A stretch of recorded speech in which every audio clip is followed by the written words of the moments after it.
Okay, so welcome to the last chapter I will be presenting, which is chapter 3.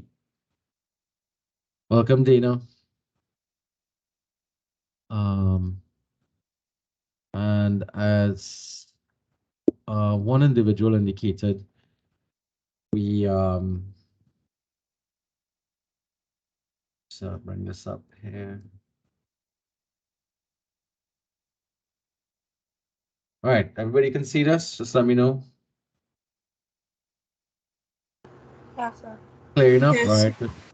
Okay, so in chapter 3, what we're looking at here primarily is an overview of the RLM model, or the relational leadership model, that we're going to be looking at for the course. So the basically the for the rest of the semester, we're going to be examining the elements of this in a fair amount of detail to try and get you to develop your own understanding of the type of leader you would like to become. Hopefully, we'd like you to be able to adopt some, if not all, of this model. And here, of course, in this chapter, we're gonna go through the background of it. For any of you all that did this before, this is basically where we're gonna start. And the first place we're gonna do is work on. It's called the relational leadership model, because it is hinged upon the concept that leadership is about relationships, and the quality and nature of the relationships that we develop is going to determine the nature and style of leadership that's going to be developed, or we have.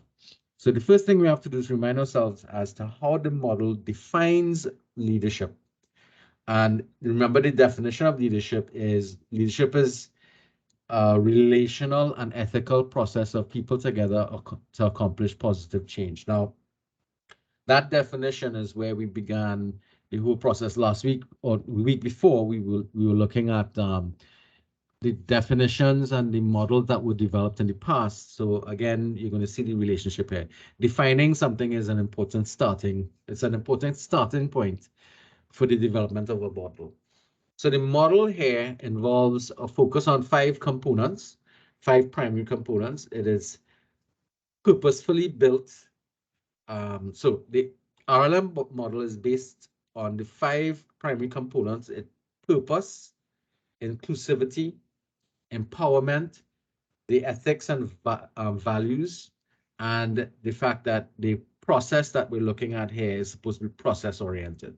So according to the quotation here, RLM is purposeful and builds commitment towards positive purposes that are inclusive of people and diverse points of view, empowers those involved, is ethical, and recognizes that all 4 of these elements are accomplished by being process oriented. So the 5 areas that we want to spend some time evaluating a little more, and this is a visual image of the model as put out in the text itself, in the primary text. So we're looking at the intersection of all of these things, and at the heart, you're seeing the central point of it is the purpose. Now, one thing I want to ask was, why is it that we're hoping it to be process oriented? What do you understand by anything being process oriented?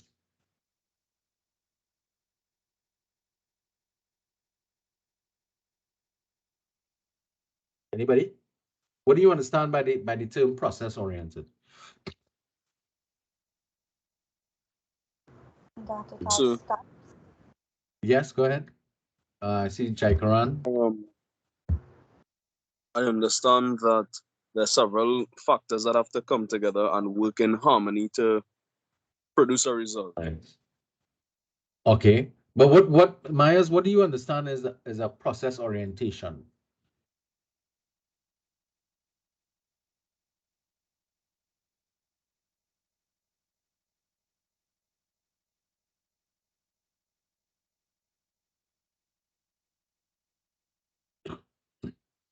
Don't all rush now.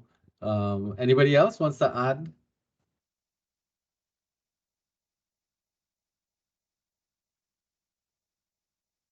Does anybody here cook? Let me ask that question. So I think it's just the process how you're handling your business. For example, different policies and procedures to get different stuff done.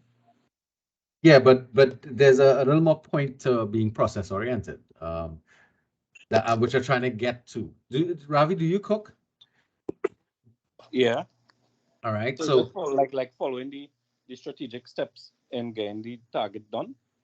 right, so that's why I'm asking you in terms of whether or not you cook, because in order to repeat a performance, so especially if you like have a favorite dish that you like to prepare, you'd notice that you go through the same process to be able to achieve a similar goal every time you try to execute. So this is one of the reasons why the model that we're looking at is process oriented, because the idea is that we should be able to get similar results utilizing a process approach to getting things done, which is one of the reasons why it's the elements are accomplished by being process oriented. That's the point that the model is trying to get to. So that's why the entire program or model has to be a process approach of achieving the outcomes that we want to get. Because the reason why we want to approach it from a process and not just a haphazard methodology is because we're trying to be able to accomplish the outcomes or achieve the outcomes on a regular basis by utilizing the same processes to get to the point that we're talking about. So it might sound hairy-fairy, but the idea is that the relational leadership model is going to try to use a more algorithm approach to getting towards the achievement of the development of that model. All right, so a caveat that they put here, it does not seek to describe the way leadership is currently practiced, but is an aspirational model that is proposed in developing and supporting a healthy, ethical, and effective group. So again, the relational leadership model is, like most social sciences, identifies an ideal against which we're going to compare reality. This one, however, is presented as an aspirational model that we hope we can have varying degrees of success towards achieving a healthy, ethical, and effective group and leaders. Because you have to remember, again, going back to the definition, the relational leader is somebody who works with other people to achieve positive goals or positive outcomes, utilizing an ethical approach to doing things. So again, we're looking at that. So the five elements that we're looking at here. The first one is purpose influences the components of being inclusive, empowering, and ethical. It includes others, empowers them to use their leadership. Edwards. Welcome back, Ms. Edwards. All right, it includes others, empowers them to use their leadership and talents, and is ethical in that it benefits others and improves the quality of life. How that purpose is achieved is just as important as the outcome. So it at the core of it is the purpose. If we go back to the visual representation here, the purpose here is at the core of the element that we're looking at. Now, purpose is synonymous with the concept of goal and vision. So most of you all have a goal or goals for your lives. And most organizations, and not necessarily individuals, but it's something that you might want to do. Write or create vision statements and mission statements. Are you all familiar with that, those concepts?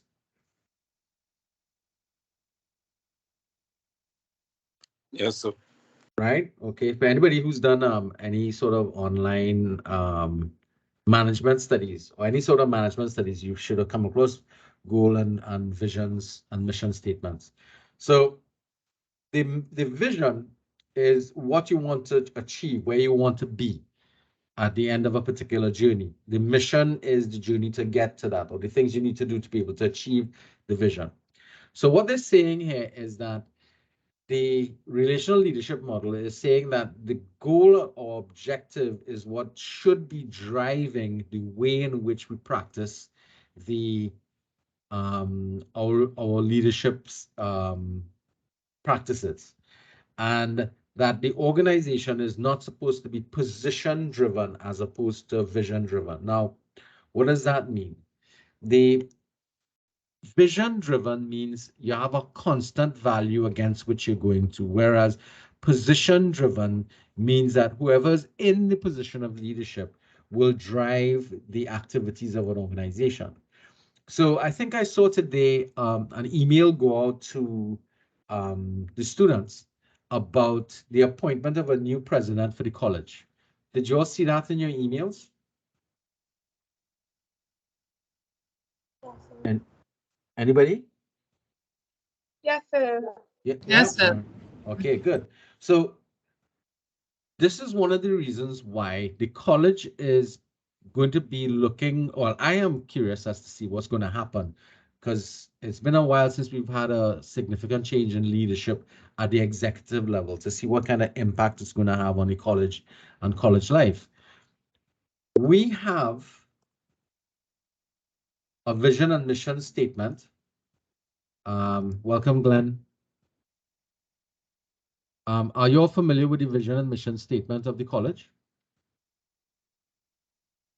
You should be. I mean, it's on a lot of documentation that so for example, in the where would I find this? All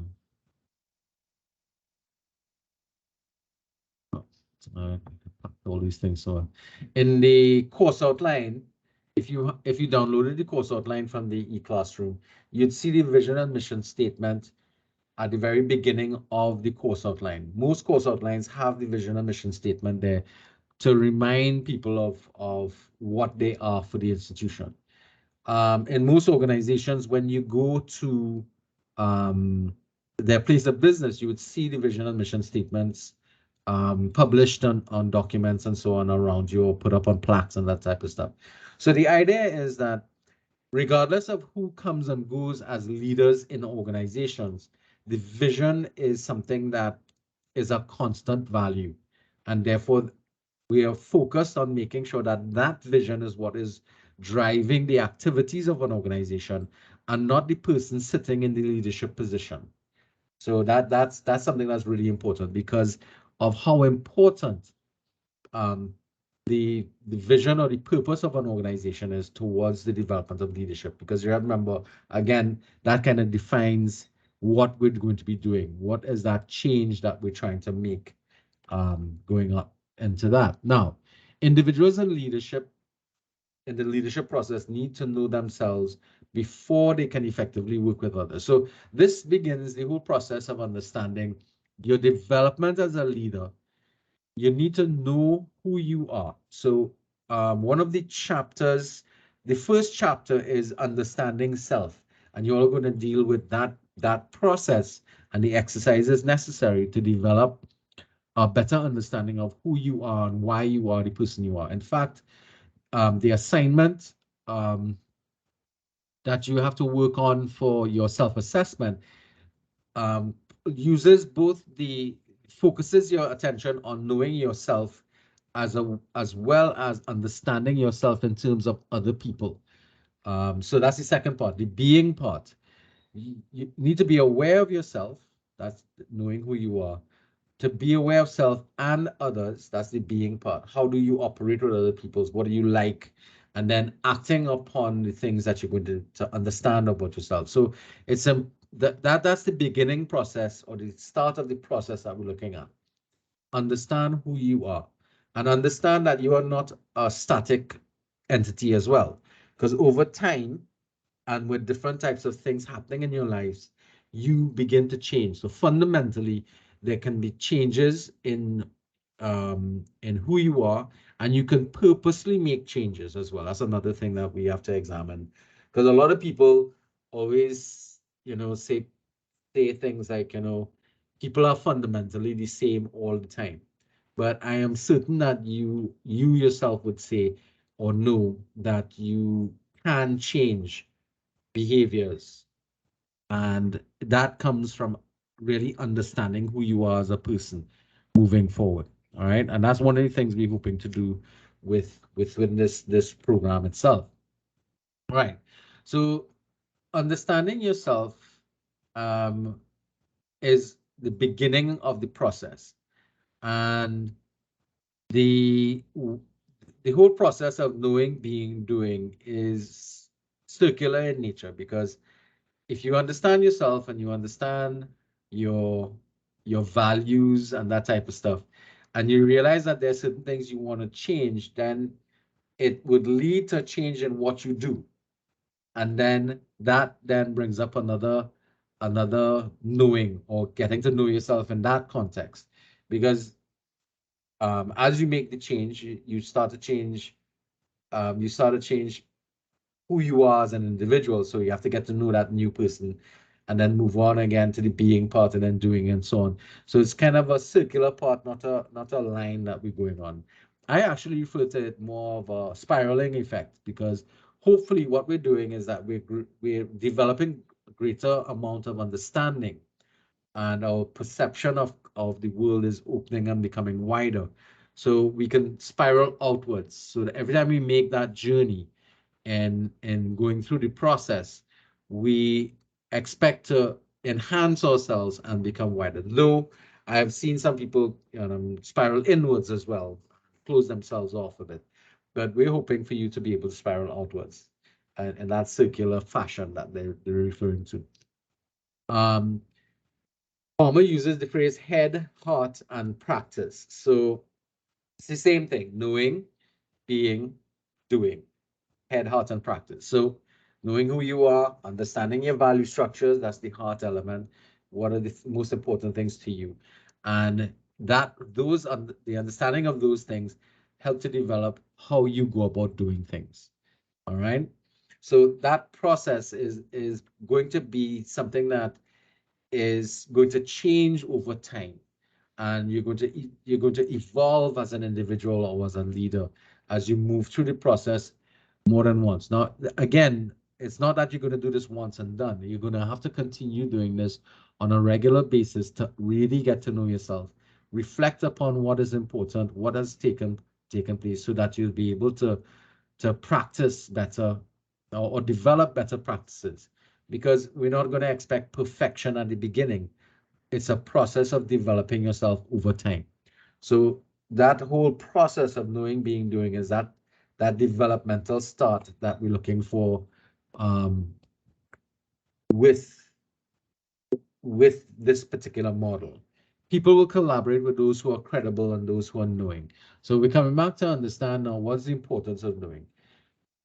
You need to be able to demonstrate to the people around you as a leader whether or not you are worthy of being in a position that has of that position of leadership. So, for example, if you are leading an organization that is manufacturing, let's say, food, and you have no knowledge or training or expertise in food production, do you think you would be effective as a leader in that organization?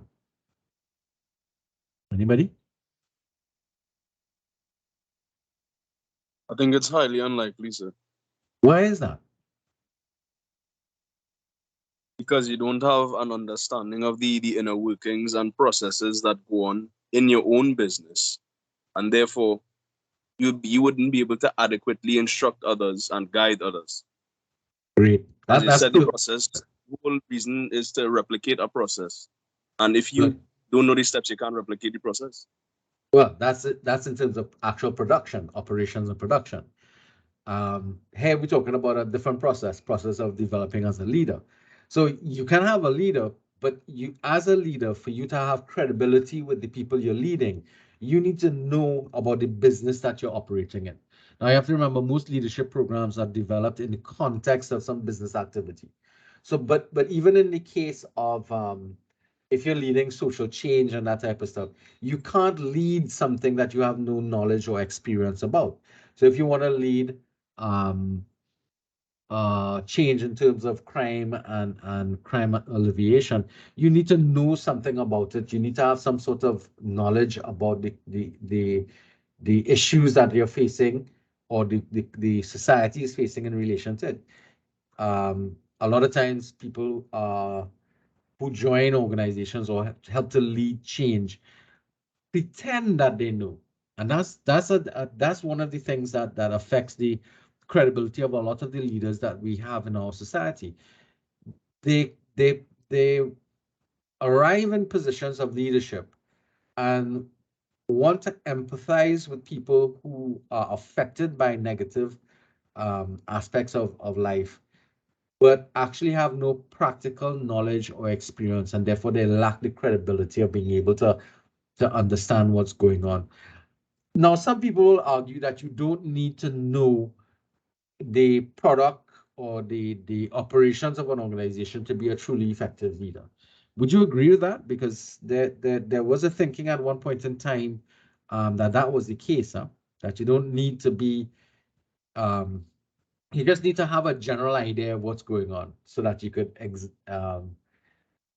be a good leader. Who you think would make a better leader? Somebody who understands the process of what's happening from an operational standpoint, or somebody who just has a general understanding or knows very little? I think anybody. Sorry, I don't want to answer the question. Anybody wants to give an idea to that or response to that? Have you ever worked with a leader like that?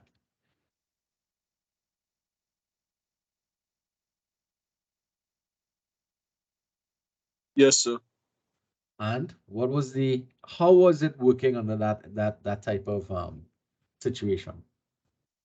When issues did arrive, it was difficult communicating the problems that were taking place. It was difficult getting operations up and running in the first place because you sort of have to give them like a run through before they could even, instruct you as to what to do. Do you mind, Mr. Myers, indicating what aspect of production you're talking about generally? Don't have to be too specific. Logistics and Oh, distribution. okay, all right. And you know they have a tendency to do is to choose somebody from marketing to get involved and take up the managing director positions. Not so? Yeah. Yeah. Okay. That actually happened. You all ever looked at that movie Ford versus Ferrari? Or Ferrari versus Ford or whatever it was. You all saw that movie?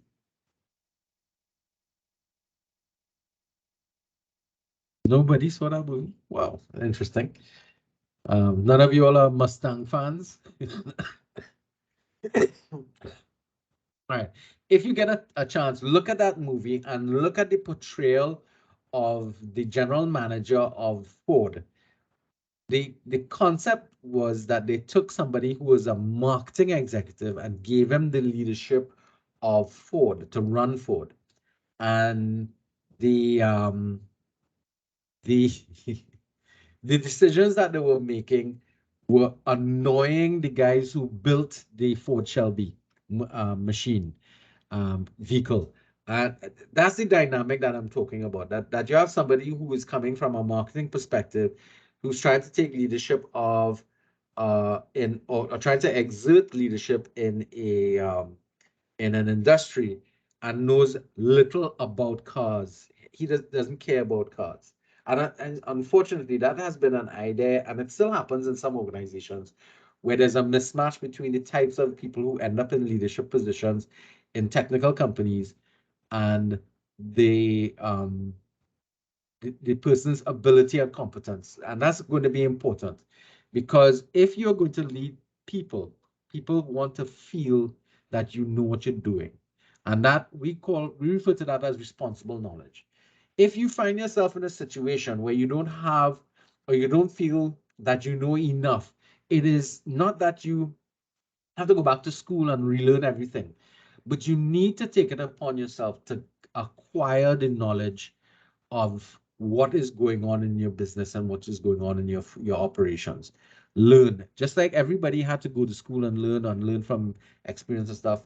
I'm not going to tell you, you had to go and learn how to build a car, but you need to understand and develop knowledge of the processes that you're managing, because the process is one thing, the people who operate in those things is going to be a totally different issue that you're going to face, and that is going to be the hard things that you're going to be dealing with. So there are 4 levels of skills that are essential to leadership, and you have technical skills there sitting in the middle of them. But the first one is interpersonal skills, because you have to deal with other people. So as a leader, you need to develop very good communication. Conceptual skills, the ability to think creatively and to think kind of out of the box in a lot of instances. Technical skills, those are the expertise that we were just talking about. And tactical skills, things like negotiating, developing how to develop better human relationships. Those types of skills that you have to develop are tactical skills, negotiation. There are a couple of others that we're going to be told. But if you want to become better, then you have to start with those development of those skills. And you start with the technical skills. That's the easiest one. Out of all of them, these are the technical skills are probably the easiest to acquire in the sense that you need to spend some time and understand what you're doing, what's happening in the organization, that type of stuff. Those types of things, and then of course thinking creatively, thinking out of the box kind of stuff. Those are important. Interpersonal skills. Now, most times what you find happening is that you get a lot of people who have really good technical and conceptual skills, but they lack personal skills, interpersonal skills, and with that, it affects their tactical ability in negotiations and stuff like that.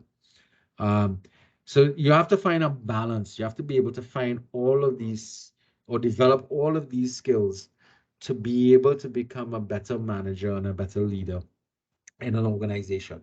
So one is not as important as the other. They're all important. You have to have balance in terms of your effectiveness across the board. So this is something that you want to spend a lot of time understanding about yourselves to develop these skills as a leader moving forward. So the being part of the process talks about what are your values? Who are you, especially when things are not going right? And you have to spend some time understanding what is the most important thing to you, because that is what's going to drive your behavior.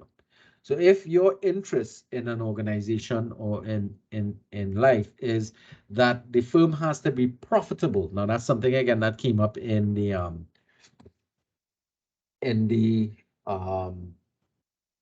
movie I was talking about in terms of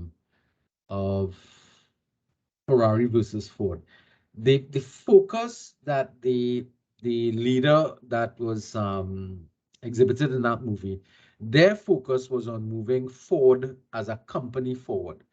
But the guys who built the car was trying to basically win the race, to create a vehicle that everybody would be proud of, because they were able to compete in something in an event that yeah, Sean, see a hand up. Yes, sir. Sorry about that. I have to come out of the class to see what's something with my daughter. This class will be uploaded for me to finish watch it. Yeah. It's being recorded, Yeah, so I'll be able to put it up after if you miss it. All right. I please, if I finish, I'll come. No problem. Right. Go and look after. Aye. Okay, cool. Aye. All right, so coming back. Right, so understanding what you are and what is important to you is going to be part of developing who you are as a leader, because whatever you value, what you give the most importance to, is going to be what is going to define you as an individual in the organization. So again, as I said, if your focus is money, profits, then that is what's going to be driving your behavior and your decision making. If you are, however, driven by developing better relationships or doing things to benefit society, if you value that more, then your behavior is going to exhibit that type of thing. So your valuing system, your belief structure is what is going to impact a lot on your activities across the board. Welcome back, Glenn. All right, so right, so we talked about the being. The doing part talks about here now is what you're going to be doing to be able to achieve the results that you're looking for. And it means that basically what you have to do is you have to actually start to put the work in. So knowing yourself, and Ronaldo, welcome.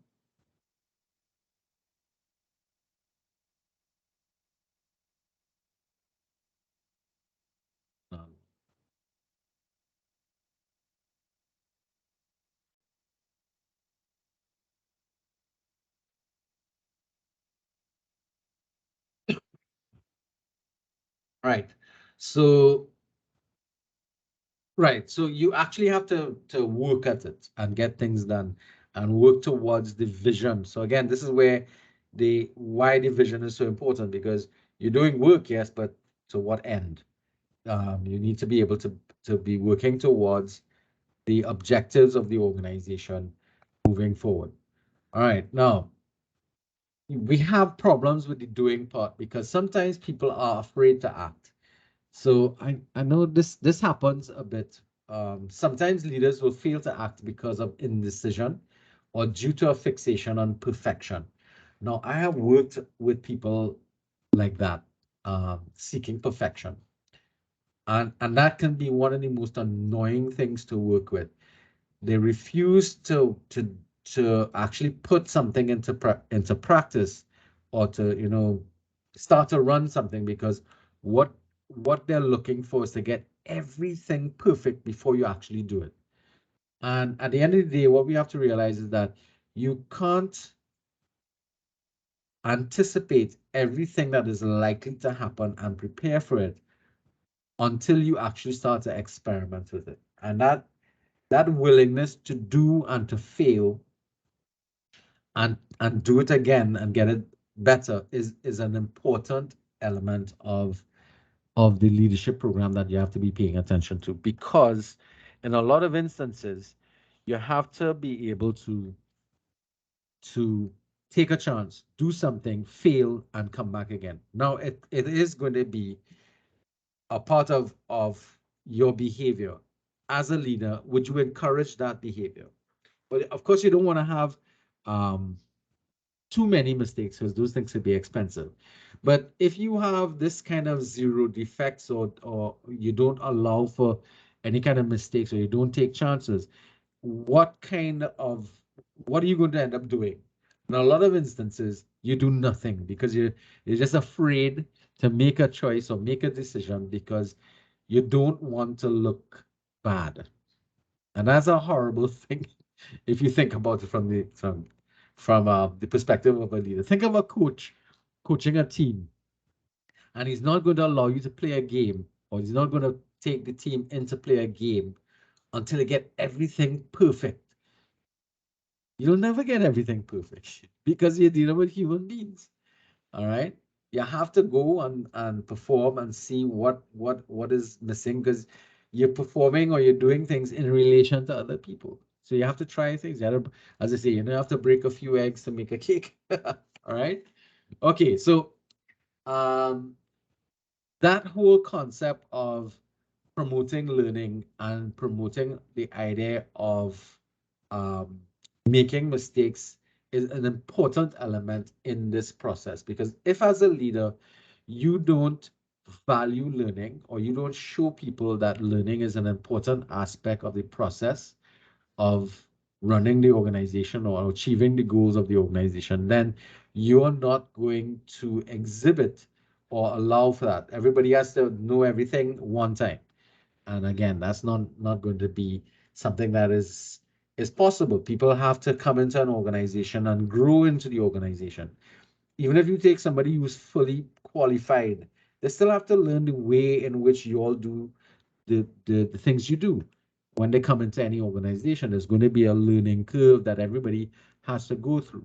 So leaders can promote learning in three ways: by showing, exhibiting your own learning, by helping others to learn, and by creating a culture that promotes learning in the organization. Now, we refer to that in the college here in Costard as creating continuous lifelong learners. Your level came across that statement in the college thing? No, yes.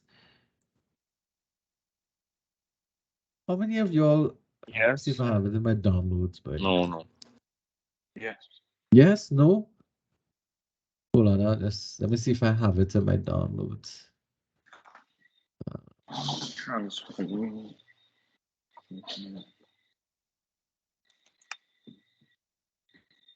Right. You open this. All right. So let's look at this thing here. Let me make it a little bigger. Blah, blah, blah, blah. All right. This is our vision statement here. To be a student-centered, dynamic, and innovative world-class and multi-campus college promoting excellence in teaching and learning, serving diverse communities, and producing lifelong learners. See that phrase there? That's a really important element of the program that the vision that we were dealing with. Where do I have that? All right, here we go. All right. I'm not even talking about the mission statement, which is what we do to get to this point. This is the vision that the college has. Now, is this vision relevant? Do you all think? How many of you are familiar with this? This is from the course outline that you guys have. This has to be reviewed a little bit. Most times you all skip this and start going down to the learning outcomes and that kind of stuff and the course content, don't you? Most times so. Most times, yeah. And it's really sad that that happens because there's a lot of information that we place up in the beginning of a program, and it tends to be consistent from one course to the next because the program objectives of the course are supposed to support the achievement of those vision and mission statements, which is why there is supposed to be a connection between one and the other. And that's something that we have to understand. So this part 3 here, shaping and contributing to a culture that promotes learning, is the development of lifelong learners in your organization. And as a leader, you have to value learning as being an important part of the developmental process of everybody in your organization, including yourself. All right. So leadership is purposeful. Being purposeful means you have a commitment to some goal or activity. So most of us, any of you all ever wrote your own, anybody ever asked you the question, and where do you see yourself in the next 5 years, or where do you see yourself in the next 10 years? Have you all ever done that exercise? It's something that Yes. we often ask or find ourselves being asked in a job interview. Where do you see yourself in the next 5 years? Yeah, I was asked. Yeah. And why do you think they're asking that? To see how your mind frame is, to see how far ahead you're thinking, and to see if you could incorporate anything like with them for later on in the future. Okay. And most of us answer honestly. You think? Yeah. No, I don't think so. Why don't you think so? Well, I personally answer honestly, but I think because you want them, if it's an interview, you want to be hired. You want to give a good response. Right. At least a response where what in relation to what you think they want to do. So let me ask you. I feel like with growth into the company, 5 years, you want to add in probably 5 years, you want to be a supervisor or manager or something like that. So All right. be Okay. interesting. So, but Ravi, tell me, what do you want to do in the next 5 years? Where in the next 5 years, where do you see yourself?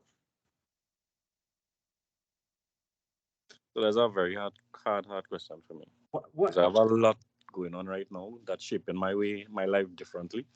Right. So it's just me to pick a choice on where I want to be. Right, but That's a are there some general things you can say about what you'd like to see yourself doing in the next 5 years?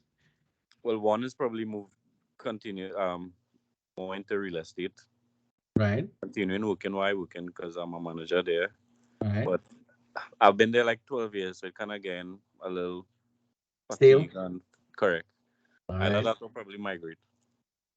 All right. So see, there's a whole now. If you are answering that question, and I see Dana's hand is up, but and your employer was asking you those questions, would you talk to them about migration? Of Yeah. course not. Why? Because it would restrict me from moving further if it is I decide. Correct, because they're looking to invest in you as a leader and developing the context of their vision of achieving the goals of the Correct. company, right? So this is one of the reasons why, and I come into you, Dana, a little bit. One of the reasons why, when you're answering a question like that in a meeting, you're going to tailor it to what you think they want to know, and you're going to keep those other things that you don't want to know privately. But in your own context, you need to remember that if you don't have a goal, then it's going to impact upon your ability to develop your activities towards it. Okay, so let's remember that from a broader perspective. Dana, what you want to say? Understood. Yeah, thanks, Ravi. That was great.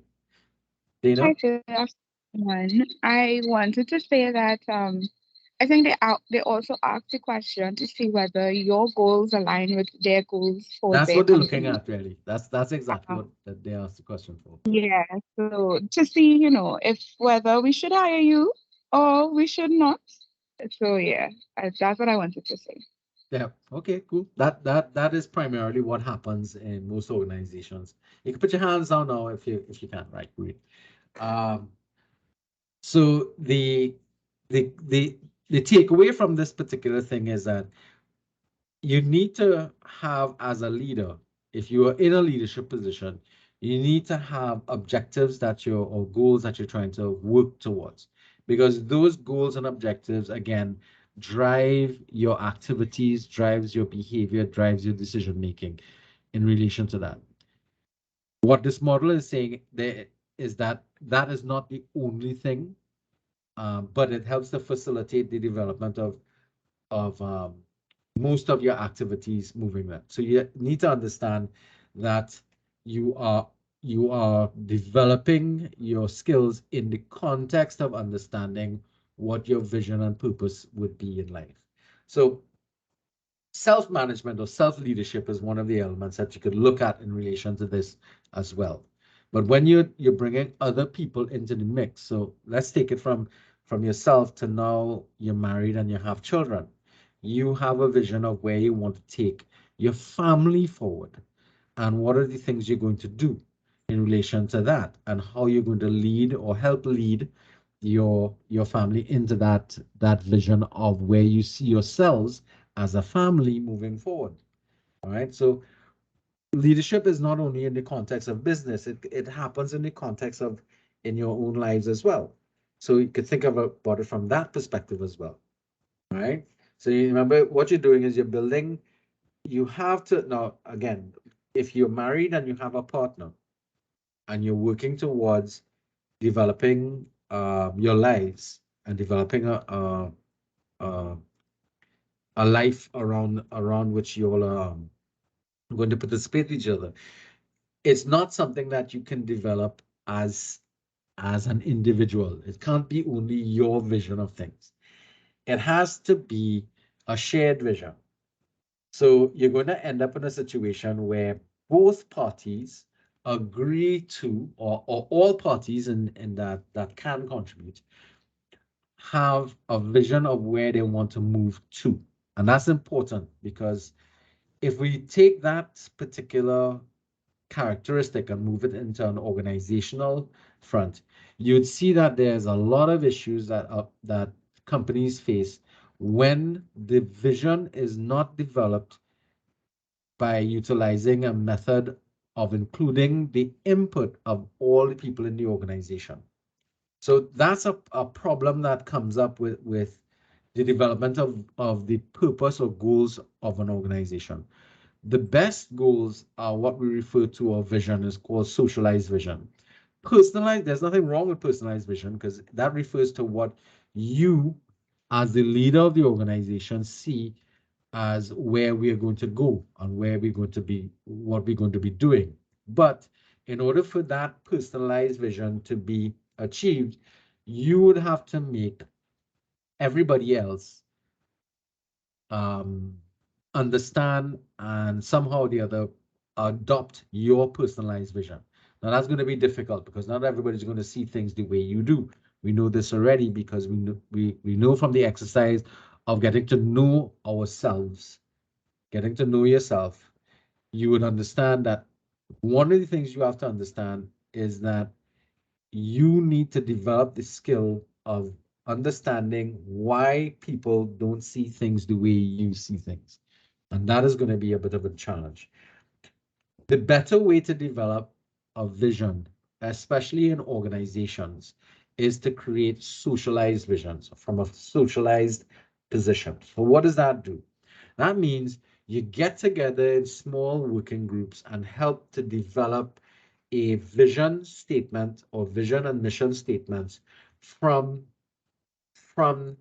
a collective. Now, that is not going to be easy to do because it requires a lot of time getting people together and expressing it, taking it down, refining what they're thinking about, and then working towards the development of that whole concept moving forward.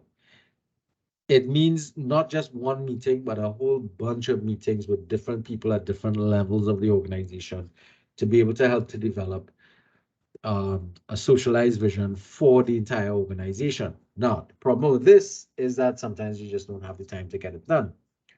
One of the things that people tend to do sometimes is that they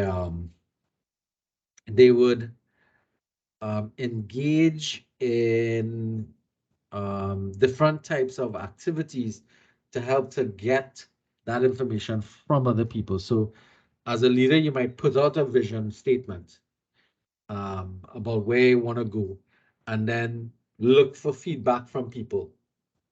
That makes sense? Is that an approach that you've seen happening? So you kind of say, okay, this is what I'm looking at. What do you all think? How can we add to this, take away, and that kind of stuff? And it depends upon the kind of relationship now you have with the people around you. Do they feel comfortable sharing with you what their visions are in relation to what you're trying to achieve?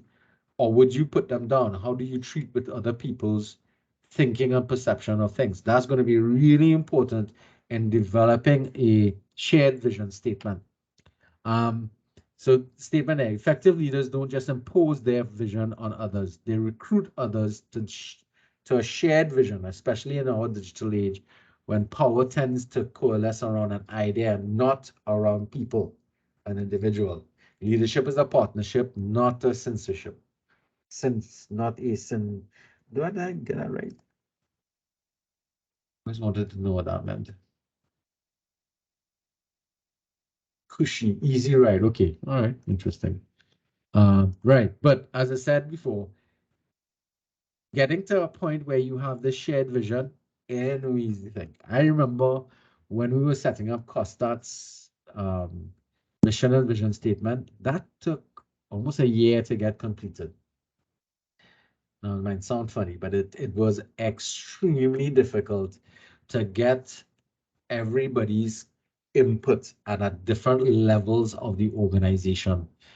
Of the various organizations, because the initial design of COSTAT was the bringing together of 7 different institutions, each institution having its own leaders and own administrative structures in place. Trying to bring all of those people together was real problematic because you had to deal with developing shared vision statements, shared mission statements, shared process. It was a really difficult but interesting exercise to get things moving forward. It was really something. It was really, really good, actually. I actually had fun in parts of the process. It was frustrating at times, but it was really good for development to see this kind of thing in effect. All right, so Why is vision important? Because and there is a group that's going to be presenting on vision, mission, and strategic direction. And they will actually bring this into more, will highlight a little more of it. But the reason for it is because vision or the purpose of an organization is critical in the development of the purpose of the organization. If we get that vision right, we can inspire people to do more than what they would normally do to help to achieve those goals. And that was a bit problematic I know in the case of Costa, a lot of people didn't share that. There was not a lot of activities that share that vision and mission statement. And sometimes what you need to do over time is to do exercises to get that vision and mission statement revamped and re-understood. And I know students look at it sometimes from the perspective of, they know it, they fed up us hearing it, and that's neither here nor there kind of thing. So they don't see the importance of it. But as an organization moving forward, you'd have to remember that if you get people to buy into your vision statement, onto your vision, mission, and purpose, then it helps for somebody to be able to focus the activities of the organization. All right. So the purpose of it, again, as you said, is to motivate people and to move people forward. And as I said, there's a group that's going to deal with this in more details. It's especially easy when we see that the goals or vision that we have is something that you see as being important and something that is good for the world around us. If you don't see it as being good, then you're not going to be too thrilled to jump on the bandwagon and help work with that. So again, one of the impacts of developing a good vision statement, a good mission statement, is that it helps you to inspire people to want to do positive things. If we were doing negative things, and there are people who have visions like that. Interestingly enough, and we've seen it from a historical point of view. It can happen. Hopefully we don't see it happening too often now. But we know that some organizations have a very selfish view of what they would like to get, especially corporate organizations that have profit motive in their mind in terms of what they do. And that kind of helps things to move along. And that's when now we have to be bringing into to bear now the impact of your value structure. When you set up your vision and mission or your purpose for an organization, is it one that is guided by ethical values that are noble in concept, noble in idea? Now, I know it might be hard for you to think about this in the context of a business, because a business is generally set up to do something, to be able to make a living out of it, to make profit out of it. Ravi just talked about logistics and distribution, right? So that company was created to fill. What is the vision of that organization? Ravi, do you all have a mission statement or vision statement? Yes, we do. I can't remember it at the point in time, though, but we do both. Right, vision and mission, right. So I would encourage all of you who work in different organizations, have a look if you can find them, the vision and mission statements that they have, and see how you feel about their vision and mission statements. It's not a good thing though that you can't really remember your vision statement. I guess maybe you have the gist of it. Some mission statements are really easy to know. Some are not. Some are a little more difficult to get to because they're a little more complicated. But you have to remember that vision and mission statement is basically your core objectives for the organization. All right. How do you feel about it? Is it something good, something bad, something indifferent? And how you go about achieving it. That's another element that you want to look at because when you're dealing with, right, so one of the issues that comes up is making changes.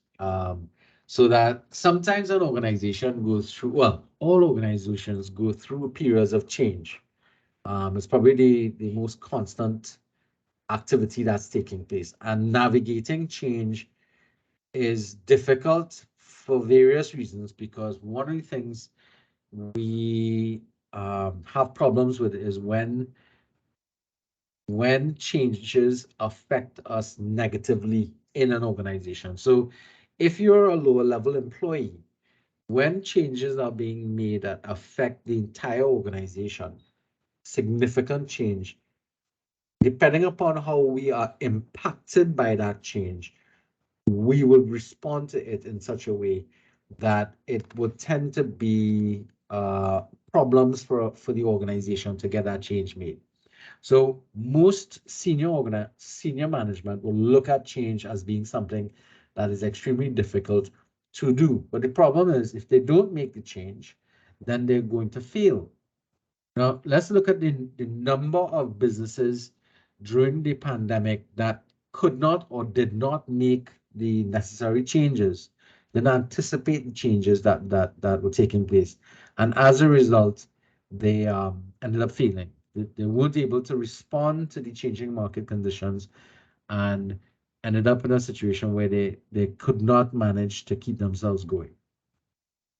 Throughout history, we've had lots of companies that didn't make changes based upon changing technology, changing market trends, and so on, and ended up failing. I can think of Kodak, didn't believe in digital photography and they disappeared. I can think of Nokia, who didn't see the need for smartphones and they failed. Anybody else can think of companies internationally or even locally that Blockbuster. failed? Blockbuster. Blockbuster, I just right? did the same thing. Blockbuster. Oh, sorry. Yeah. Right. Yeah. Fresh Express. I don't know if you guys remember Fresh Express. Fresh Express. Actually, you know what caused them to, what do you think caused them to fail? I heard it was just poor management and leadership, and it fell Well, from at the top. That's what I heard. possibly, but what their biggest issue was cost. Their Oh, cost structure was negatively impacted by high prices for the ingredients, and they couldn't. The market would sustainable. not, yeah, the market would not handle the kind of pricing they needed. Of course, but their overheads are really ridiculously higher at the end of the day Oh, because they were providing refrigerators for everybody, and it was a novel idea. It worked nicely initially and then faded. Anybody else can think of more recent examples of companies that are going to disappear or disappearing because they're unwilling to change?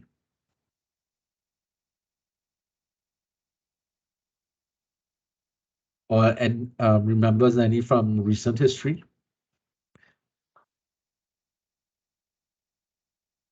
No? And I'm pretty certain there are a few of them outside there that you probably heard of or know of. All right. Even in the recent pandemic, that if you go to malls right now, you'd realize that a lot of the mall is empty and that the stores have closed and left. Simply because they couldn't maintain their business operations without foot traffic. Because they weren't able to. stores. Sorry? The brick and mortar model. The brick and mortar.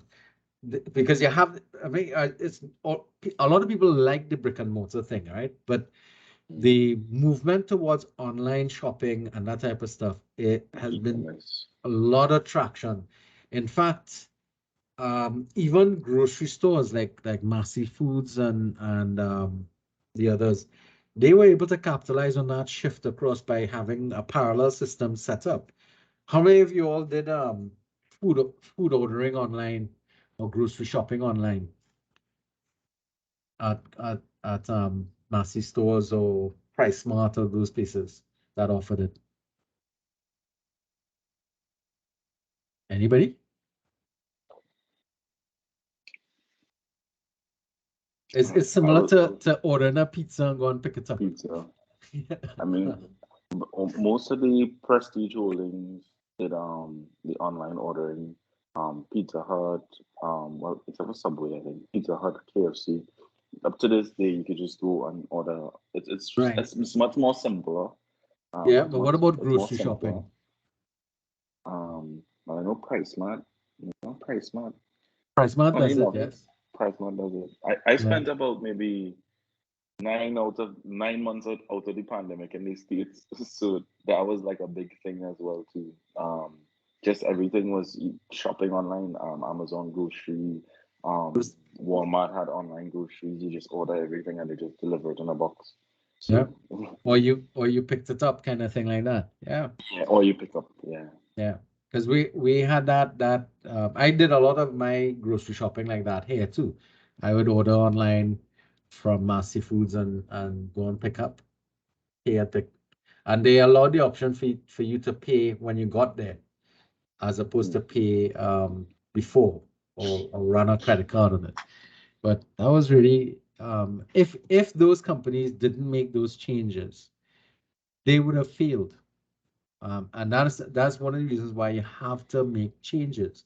The problem with changes like that, for example, would be that some people are more negatively affected than positively affected by the change than others. And the unfortunate truth of the matter is that those negative changes tend to be heaviest on those individuals working in the lower end of the organizational structure, especially if you have that type of pyramid structure. The persons who tend to take the brunt of the change tend to be those people on the front line of the operations, the factory workers, the ones who are really in the operations element of the organization. And because of that, when changes come down, it creates a lot of negative feelings towards it. And of course, there's going to be resistance to change. Now, the last presentation, the last chapter being presented is on change, and you're all going to be looking at that. The strategies for dealing with change is going to be really important for you all to look at, because they're talking about this freezing and unfreezing. The concept that they're trying to say here is that when you get an organization that has operated in a particular manner for so many years to actually make a change, which is the unfreezing aspect, do not refreeze. In fact, don't freeze back. Just leave it slushy so that future changes in the environment can actually be much more easier for you to make. And that's something that organization, because basically when you get accustomed to doing things a particular way, it's difficult to make further changes on top of it, unless there's something called a trigger event, which is something has to happen to force change in the organization. And that trigger tends to be something negative, because it tends to have to force somebody to face the fact that you need to make a change. All right. And the pandemic was something that forced a lot of change in a lot of organizations. The fact that I now teach from home rather than in classes is is evidence of that change. Um, I I was not I always felt that face-to-face classes was probably the more richer experience. But given the circumstances that were facing us and given the limitations that are facing us and the need for us to reach out to students from different parts of the country, but not have the issue of having to drive to a campus, jump into a classroom, that type of stuff, you know, and that meant we'd have to have more classes being run. But at the lower end, it means that there's more work for me to do. there's fewer options or fewer classes for us to be able to get our required workload in. All those kind of things are important for us to develop. It means that I have to spend a long time sitting and paying attention to online situations, looking and reading a lot online, thus these glasses. And that's kind of important for us. But the whole point about it is that once the change was made, can I move backwards back to the thing? How you all feel about that, by the way? Just yes, okay, go ahead. That's two things I was gonna say. Go ahead. Well, how I'm a mature lady. She works in insurance and whatnot, well traveled and whatnot. She once told me that when you stretch a mind is like a rubber band. When you stretch it, it never really returns to the same size. So Right. it's similar to the change that, when you experience the benefits of the online learning. I noticed that this semester there were classes that were in class and there were classes that were online, and you'd notice that all the online classes were oversubscribed from the get-go, and the in face-to-face would remain there, with less students. What I wanted to ask is that one of the reasons why I realized that Costa removed the third semester? Was it because of the I'm not sure, because of the course load, but I know Costa. What happened in the third semester is because we had to adjust our semesters to deal with the late start. I should say late start, but we had to make some adjustments because of what was happening with CXC and CAPE. The results were coming out too late. Oh. And remember, our new students are coming in only after they get their results. Mm-hmm. So that's how we ended up with a situation where the semester goes from 1 year into another. So, for example, this semester goes until January. Mm-hmm. Right? And it's because we started late we started later in the month, and we still have to get 15 weeks of teaching in to 16 weeks of teaching, not 16 weeks, but a 16-week semester. Now, there has been a move to reduce the semester to 12 weeks. And there's been some challenges with that because for the longest while we have set up our credit system based upon a system of contact hours in relation to the credit that you have. So I don't know if you all know the formula that's utilized. For every 1 credit, there needs to be 15 hours of teaching. So a 3-credit course is supposed to be 45, and generally most of our courses are set up as 45 contact hours, which means you get 3-hour sessions over 15 weeks. That gives you the 15. Then you need a 16th week for exams. All right, and that was the thing. So it's one of the reasons why we still now, if you look at it, where I set up my e-classroom for this class, for example, you're not going to see anything about week by week. But if you go to a class that's run fully online, you're going to see it set up from a week by week basis for you to run through. Most classes tend to do that, a weekly setup. I tend to use, when I would do other classes, I tend to use a unit setup. So but I would suggest in my course schedule how much weeks or how much time you should be putting in per unit to be able to achieve the overall gains of the thing. And it's usually spread over that same 15-week period. So the fact that our credit system is based upon contact hours is one of the reasons why, because there's another formula we can make, which is competency-based credits, but that requires an absolute re-engineering of the entire setup of the college, which I don't know, maybe the new president might lead us off into that particular thing and go on a competencies-based system. So that's a whole re-engineering program that can take place. Just as an afterthought. All right. So again, if we got frozen back into the system, we have to think about, hey, maybe we have to unfreeze and make some changes coming forward again. The slush system makes a better sense, all right, rather than to get out. But you see, the thing about it, human nature is something that requires patterns of behavior. We all behave in predictable manners. If you think about the way how you run your life, where do you shop? How do you shop? I always tell my students this when I teach economics. We are creatures of behavioral, of pattern behavior. Routine. Yeah, routine, that's it, because it normalizes our behavior. When we have abnormalities taking place, it creates anxiety, and that anxiety can be negative for the individual. Unless, of course, that's the way you like to live. If you always like to have constant change taking place. But most of us have, I always tell people, when you go to shop, you always go to shop for groceries at around the same time every month. You go to the same stores, you grab the same basket, you walk down the same aisles, you pick up the same items and put them in the basket. You walk up and down, doing the same thing over and over. Come and make your payments, pack your goods, come and pack it in the same cupboards over and over again. We're creatures of habit.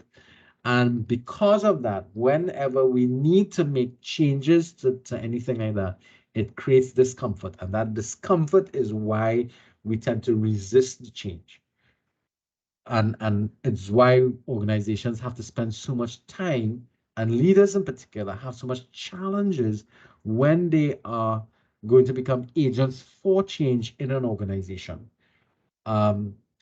Making changes in some organizations, given what was taking place, like during the pandemic, there was a lot of resistance to going online. I remember a lot of lecturers having lots of problems with moving onto the online environment. They didn't like it, they didn't want it, they don't want to get involved with it.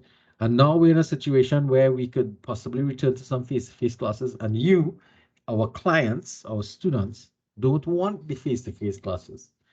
As Arkham said, I had 2 classes that I was supposed to be doing face-to-face, and people just basically stayed out of those classes. They failed to run for the semester. It was most interesting, and I felt I say that's a good exercise, because it indicates to us where we need to be moving forward, or thinking about in the future, as to where we need to be going. There are some classes, however, I know, for example, there's some people in this group here, I think, who are radiology, or anybody with the allied health department. There's a lot of practical elements that's going on with that, and classes that have practical elements, IT, I think there's some lab work and stuff like that. I can understand having some face-to-face sessions in relation to that. But where there's no need for because here we're talking about primarily behavior modification through internal motivation. This is a course that is specifically designed for online content, online learning. All right, so it just means we have to be flexible over time, right? Okay, so this change models are something that you're going to be looking at in more detail. So I could skip through this area a bit, and then I think kind of being right, yeah. So remember we talked about another aspect of the model, inclusivity. Now, when we're speaking about being inclusive as a leader, leaders, what does it mean to be inclusive? It means being understanding of differences, valuing those differences, and actively engaging in the diversity around you. All right. And it's not about just differences in opinions and views, but also in the way in which we do things, approaches, and the styles and aspects of individuality, such as sex, culture, lifestyles, that create that whole multiple perspectives of life around us. But the issue that we have to face here is how you, as a leader, can become more inclusive, especially in an environment that of late I've been finding is less tolerant to differences in the world around us. I'm seeing a growing trend on a lot of the social media sites of people who are very negative towards people that are different. There's a lot of negativity towards it. And as a leader, you have to understand and treat with something like that. Now, this is in particular where it comes to gender issues and lifestyle issues, that it is creating a lot of challenges in terms of leadership, and how you move forward in light of those particular things is something that's going to create problems moving forward. Because and in a lot of instances, that the practice of being inclusive really is going to be a challenge that you're going to face moving forward. And you have to develop the skills of being able to do something about it. So being inclusive is not just being open to things, but actually practically getting yourselves to value other people. So you have to value somebody's lifestyle choice. Now, how do you get to that? Well, one of the first things I could tell you to do is try to understand why people think differently. If you don't understand something, learn more about it, because that's the only way you're going to be able to remove a lot of the instances of barriers that you're going to have towards dealing with somebody from that perspective. That you all understand what I'm trying to say here, because this is probably the trickiest part of the exercise of becoming a good leader, is this inclusive element. So one of the trickiest parts, because it speaks to how you as an individual treat with people from different perspectives of life, say it that way. And you have to develop a meaningful connection with them. All right. And all right. So anybody wants to give me an example of what they think, if they've ever come across situations where they have had challenges being inclusive with people around them who come from a different mindset, different frame of reference?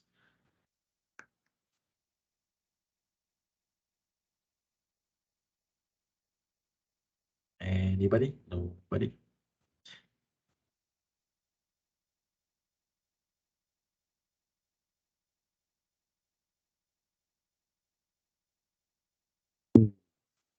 I figured this is going to be a tricky one for you, because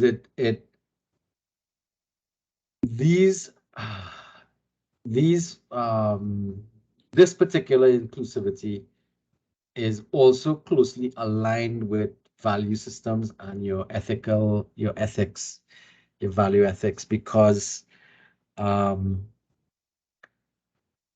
we tend to equate the way we feel about certain things in life with what you value. Now, this is where I need you all to make a disconnect, because I'm not saying that you have to agree with somebody who wants to lead a lifestyle of being alternative. But what you need to do is you need to understand them and understand why they may think that way, and be willing to engage meaningfully with them in working towards, you don't necessarily need to agree with their choice, but you need to start from a position of understanding why that choice is the one that they need. All right. And I've noticed, like, see this part here, listening with empathy and communicating with civility. That is something that I've seen just fading away in society. We speak to each other without caring about what other people, how people feel about the circumstance that they're in. We are short with people. We treat them as if you know, they're not even human in some of the behaviors that I'm seeing around us sometimes. Okay. Have you all noticed that that we seem to become a little less tolerant of other people around us in society? Yes, Mr. Myers. Hi, sir. Hi. Um, one one version of this that I see on basically every level is sort of a hatred or disdain for people that are Different. attracted to the same sex or whatever the case may be, Yeah. especially in the Caribbean. Oh, yes. For whatever reason, we tend to base someone's entire identity around the fact that they are attracted to something. It has nothing to do with their morals, their work ethic, their ability to communicate and understand you. But you base everything that you do and your interactions with them, the way you treat them, on one small fact. That's right. That's quite true, Mr. Myers. That's quite, and that's something I'm alluding to in relation to this. I don't want to be openly. I wanted to leave it up to you all to bring up the issues for yourselves. But you're quite right. People's decisions about sexuality is something that has influenced that one aspect of them, then creates a whole barrier to communicating with somebody or dealing with somebody in all aspects of things. Their sexuality is not you unless of course you're attracted to the person, which is a different issue altogether. All right. But a lot of people have decided they're not speaking to somebody or they're not going to do anything because they're gay. Why? Their gayness doesn't affect you if you're not gay. I mean, and that is part of the issue that we face. And I keep on seeing a growing levels of um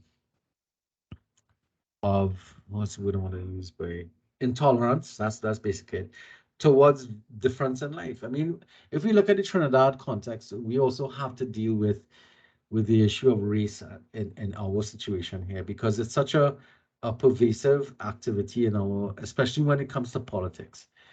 And the older you are, the more fixed you become in this kind of concept of believing as if there's a significant difference between one set of individuals and another. And I as I see it, there's no difference. It's just a difference in personalities and that type of stuff, as from an individual point of view. But there are people who swear to you that this is so and so, and that then creates that barrier to communication.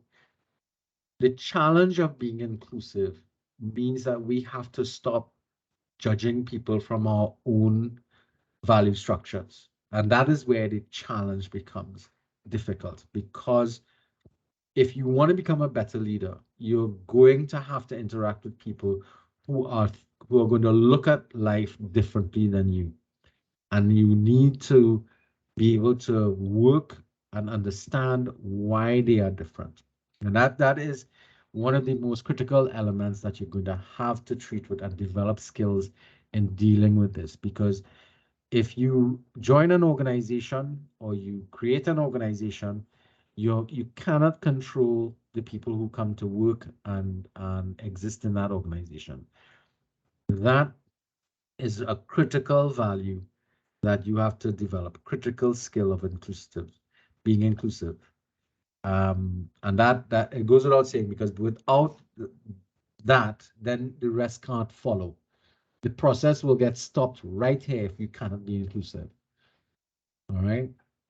So there's nothing more that I can say about this than this is part of that problem that you have to develop and learn to embrace people who are different. That it's such an important part, because if we can't get over this particular hurdle, we're not going to be able to get to the rest of the model at all. All right. So this is something that if you know and I'm not going to say anybody has a problem, you have to understand you have a problem.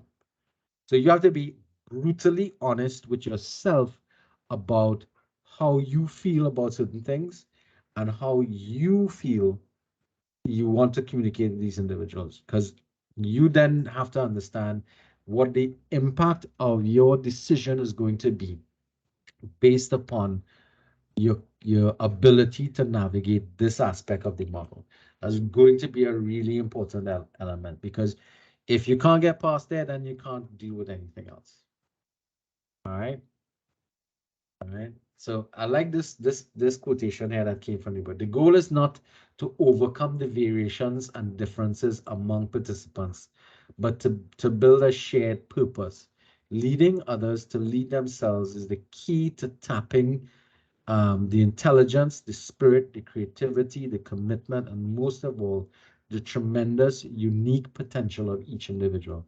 I really like this quotation that came from the text from Mans and Sims, because if we can't overcome our tolerance of the, or lack of tolerance of the differences that exist around us, then we're going to miss out on this aspect of being able to bring to bear the talents and benefits of bringing somebody who comes from a different method or way of thinking of things that can benefit us in the organization and help us to achieve the goal that we're looking at. If your focal point is only going to be on their sexuality or on the way they dress or whether they feel they're, well, I mean, there are whole other things now. You have gender issues with non-binary, um, women who identify as men, and all that gender issues that is coming up now and is being dealt with in various methods. The concept really is something that you need to just sit there and understand why people think the way they do, and there's logical reasons for it.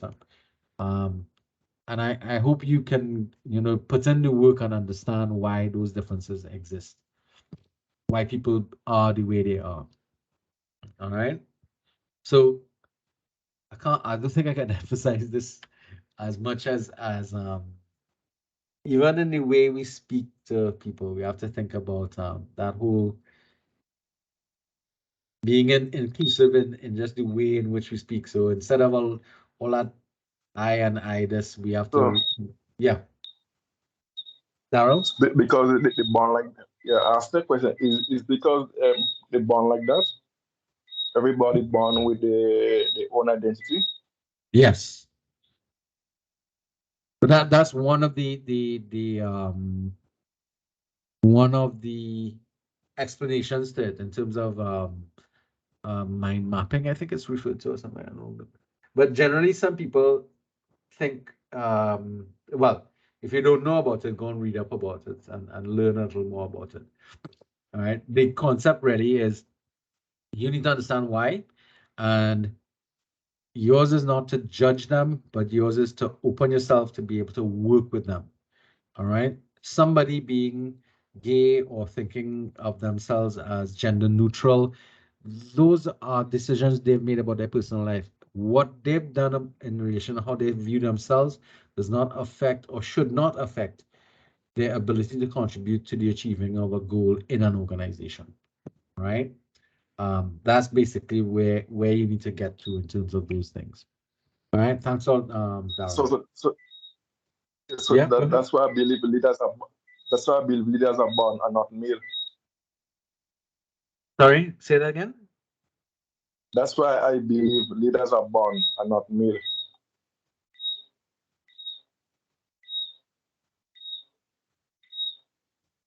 They're not born. He said Leaders I are believe born. leaders are born and not made.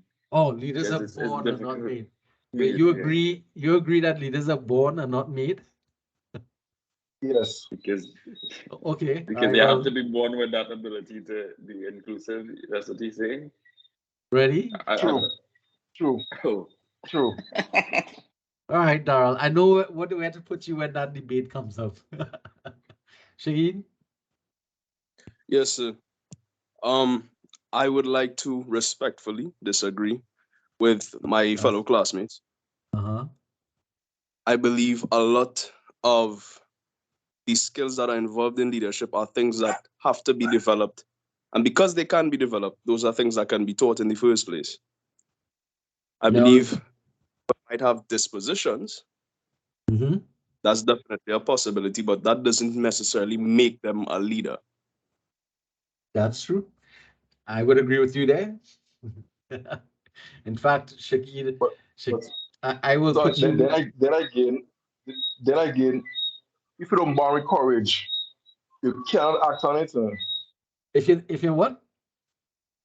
If you don't born with courage, you cannot act on it. And most people born with courage, just put that they're naturally coward no matter what. Actually, well, okay. I don't want to get involved with the argument, but it's interesting that you're already lining up for positions in a debate that is going to be part of the class, and I'm going to ask So, you all so, to so pause. should we save all of this for that? So, yeah, you're all going to be able to debate it openly in class.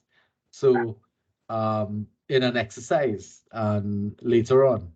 So, because that is one of two topics that you all could debate.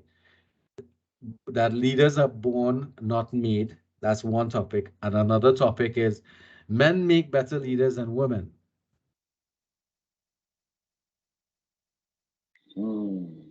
Men are not make, but they are better leaders than women. That's the next topic. Did you all not get that one? Mm-hmm. Sum it up, man. Yeah. Some Men make better leaders than women. See it here? Those are two topics you all can engage in debating about. Let's see where you all stand with that. But definitely you all could choose where you want to go in positions of that. So remember where you are. But as I said before, the concept of being inclusive is really, really important because moving forward and being able to work with other people is negatively impacted by your ability to include other people in your groups if you can't deal with it. All right. So another way in which we could another activity we need to be paying attention to is how we arrive at decisions. So some groups, and here we can think about smaller groups or even larger groups. Some organizations make decisions through a system of voting. So um, in that position, you have a proposition that you bring to the organization and you vote. And the proposition that receives the majority votes wins. Now, the question you have to ask yourself is, okay, so if that proposition or that particular idea wins because of the majority of people, what happens to the people who did not vote for it?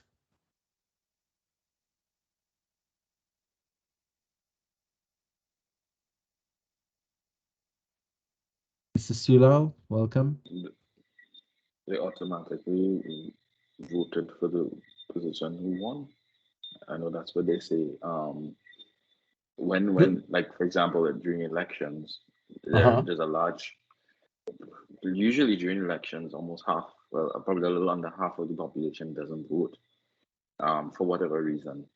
And it's generally said that when you don't vote, you automatically vote for the side that wins. Right, but I'm saying in an Mm-hmm. organization where what happens when you make a decision via voting, everybody participates, and Oh, okay. when a decision is made, what happens to those people who voted against it? Oh, I heard just now. I heard you said didn't vote, so that's a No, no, no, spot. not that they didn't vote. They voted. Vote. Oh, okay.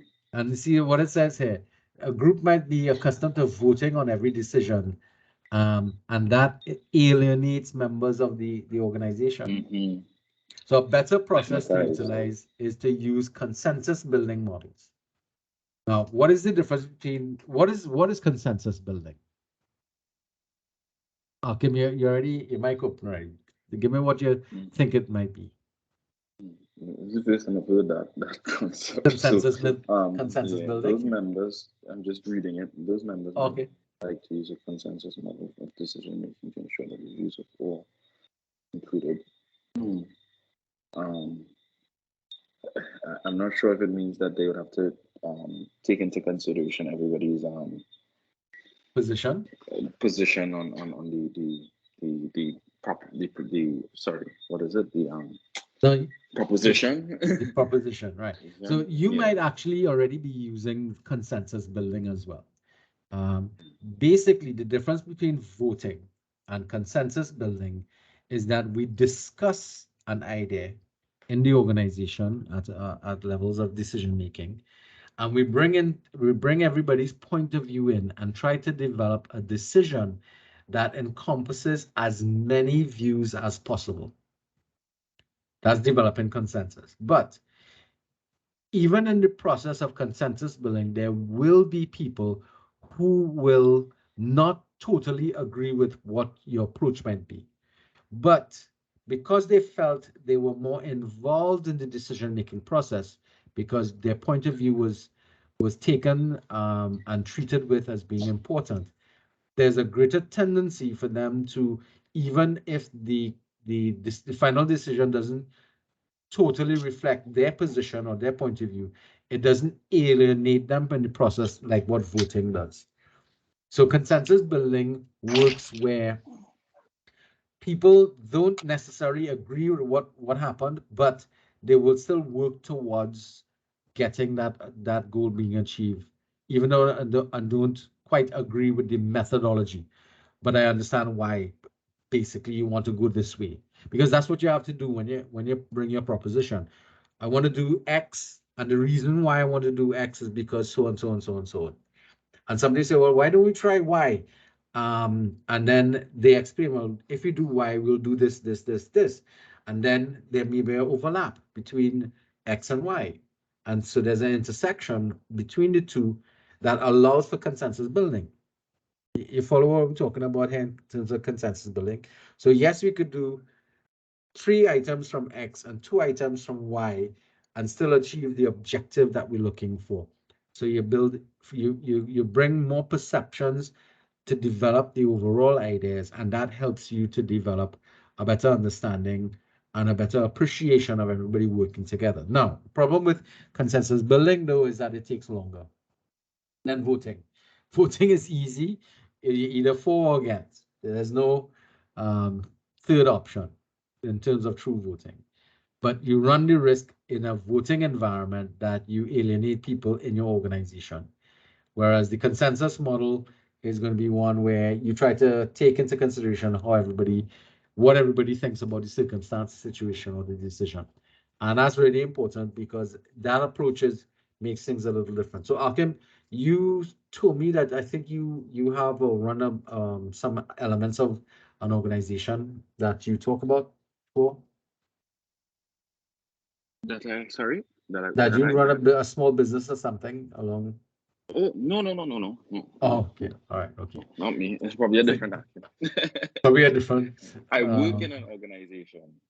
All right, but do you find your leaders there utilize a consensus approach, or they use voting as a method? So it depends. There are certain positions that would, I don't want to say be dictated, but if there's a direction that the company wants to go, you kind of fall in line. But there are times when there's a lot of inclusion where you get to have a say in terms of good how we that's go good. about that direction. Yeah, right. And the reason for that is that some decisions need to be made quickly, and other decisions can be made over a longer period of time, but more importantly, they may be less time critical and allow for more input. That's an important element that we also have to remember as well. All right. Now, when we're talking about being inclusive as well, we also have to pay attention to people outside of the organization itself. So here we talk about shareholders and stakeholders that are external to the group, who have some responsibility, a share, or an interest, a stake in the change that is being made. So whenever we make changes in COSTAT, for example, especially when we come to program management changes or program changes, we always have to share deal with you guys as the shareholders. You all have some responsibility in the changes that are being made. And we also have to pay attention to the people who employ or use our graduates. Those are stakeholders in our decisions that we're making. So how we have to remember to include those individuals in, or those groups, I should say, in the decision-making process. Because if you make a decision in of that nature, for example, if you make a change in your program that excludes certain things, then you have to pay attention to the other people who might be affected by the change. If you don't, then you may be unaware of the negative impact that that change can have on those groups of individuals that you didn't consult when you were making the change. I can give you an example. When we were making changes to, well, an organization from another institution made changes to their IT program, and the impact of the change was that it created a problem where Ministry of Education no longer accepted their program as a qualification for teaching IT or becoming an IT teacher, and they made it a requirement that those people seeking those positions in Ministry of Education had to go and do some additional studies, and they'd end up coming to Costa to do those additional programs to be able to qualify as a teacher in the teaching service. And that actually has happened with a fair number of programs from various institutions where you kind of have to come and do a top up basically with another institution to be able to qualify for certain types of things. That happened because there was no consultation with the stakeholders of your qualification. So that's something that can happen, I should say, as a result of something along those lines. When you're not inclusive of looking at all of the elements or all of the individuals who might be affected by changes that you're going to be making in the organization. All right. So that's something that we have to pay attention, and it's one of the parts of inclusivity that you're talking about, or that we're talking about in the context of this model. All right. So this is just a matrix here that tries to look at the possible places that your shareholders and stakeholders can find themselves in. They could be supportive, they could be problematic, they could be antagonistic, or low priority. Low priority is a dangerous one because they're highly supportive, but it's of low importance, and they're not going to be very they're not gonna pay a lot of attention to it. Let's put it that way. All right. You want people to be more supportive, but you don't want them to necessarily be problematic or antagonistic in relation to it. So, but you have to evaluate those external groups to see where they fit into it, because maybe you might be doing you might be making decisions that are not correct. All right. Empowerment. This is the other element that we talked about. You have to create in your model or in your leadership practice the ability to empower others. Now, look at the two aspects or dimensions of empowerment.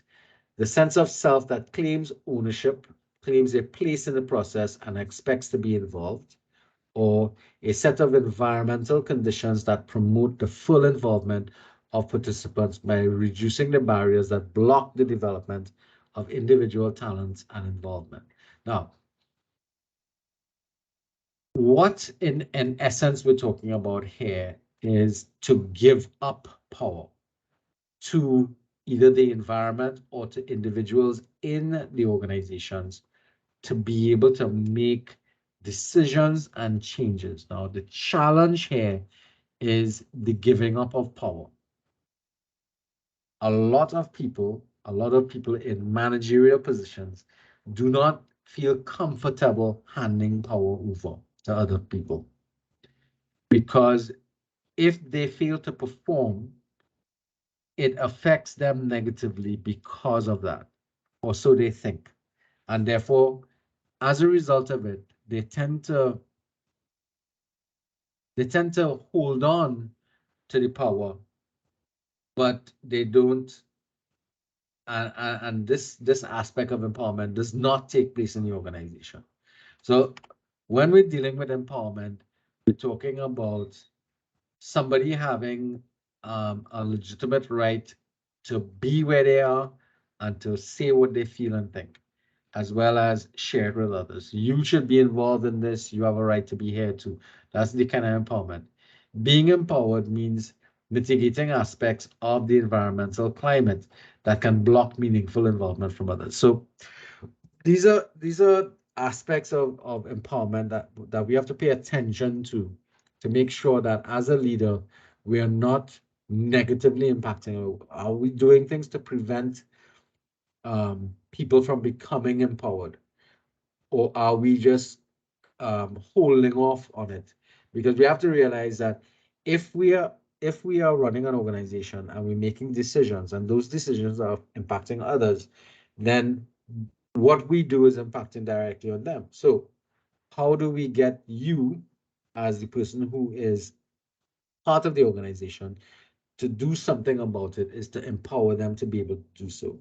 That involves, in a lot of instances, a bit of a paradigm shift in your thinking of leadership and managing. Because the more you empower the people, the more independent they become, and the more critical thinking they become, or you expect them to become. And that allows for richer decision making and probably even more efficient work and activities.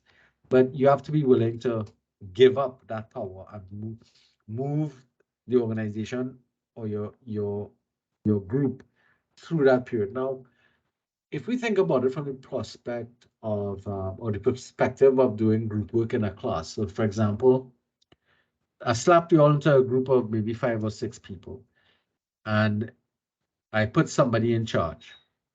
And that person who's in charge decides that they're going to do all the work and hand it out to everybody to do. That's not empowering people.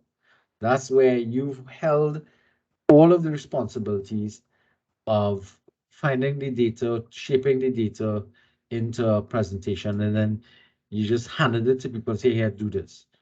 They develop no skills, they develop no personal knowledge, they did not work on any aspect of it, so that they are not committed and not involved in the entire process. If, on the other hand, you were to be able to, as a leader, engage with others and say, okay, who do you look at the content that we have to deal with? How do you feel about this? Who's willing to do that? All right, go and do the research, bring it back to us, and let's have a look at what's coming up, make contributions. That is a more empowering environment. But you also have to set up the environment to allow that. So I know a lot of students set up Google Pages, and you all create Google documents and so on, and you share information with each other to be able to do it. Some people actually set up WhatsApp chat groups, and they engage in exchange of information and say, hey, working on this piece, I found this article, this might be interesting for your piece, and so on and so on. And then you start to get richer involvement. But if you decide to, as the leader of the organization, to hold all decision-making protocols and all aspects of control to yourself, then the overall project is going to suffer from it being governed by one person's perspective without the benefit of the perspectives and the minds of everybody else impacted. So that's basically the idea. We are collectively smarter. So you have to work collectively smarter, if you remember that aspect from chapter 1. So more of us is more informed than one of us. Let's put it that way again. All right. All right. So you have to understand now. All right. So there's a chapter that deals with power and influence. That comes from the DAFT. So you're going to deal with this in a lot more details than this, in terms of understanding power dynamics, how people arrive at being in position. Now, I did some slides on that, but I'm going to skip through them because this is going to be done this is going to be dealt with in more details in that chapter presentation. But from this, I'm going to talk about this concept of power being zero sum.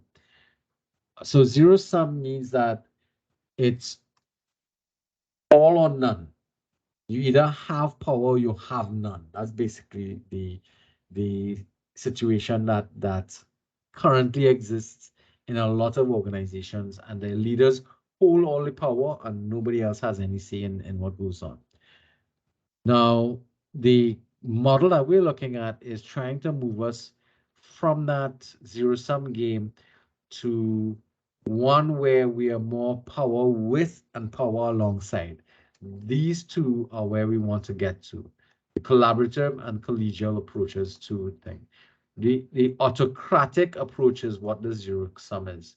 And a lot of us might be familiar with that zero-sum game kind of situation, because a lot of organizations run that way, where management or the individuals in management or the leaders of the organization hold absolute power over everything else. We find this especially in political parties where the leader and the executive holds power over everybody else.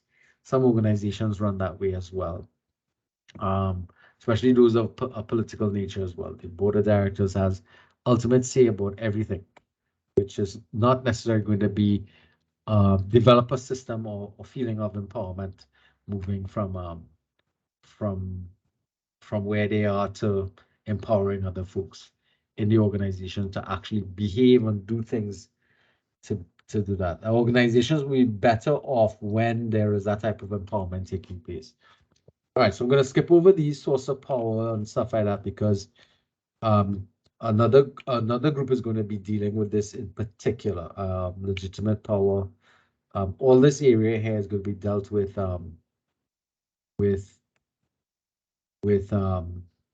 that group's presentation. So I can leave this up, but we have to remember what is the most important element here is that the model that we're approaching requires that we share power.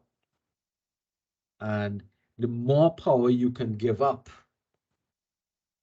is going to be more important, because as a leader in this model, the expectation is that you are setting up for the future. In order to prepare the future leaders of tomorrow, you have to empower the people who you're working with now to become those leaders from today. That makes sense? Yes? No? You don't think so? Yes, sir. Yeah? All right. So if you don't, then you know you run that risk. So there's this element here of self-empowerment. How do you, as somebody in an organization, try to find some sense of self-empowerment? Well, self-empowerment starts with realizing that you have a legitimate right in an organization, in a group, to be heard and be confident enough to work or to act on that. Now, you have to recognize the limits of your power and your concerns. So this is something that you have to be aware about. Self-empowerment means that you actually have to take charge, or to it's sort of like the difference between rights and responsibilities. You have to exercise your rights. If you don't exercise your power, then you lose it. You give it up. You give it away. All right. So you all understand that statement I mean, right? The difference between your rights and responsibilities as a citizen.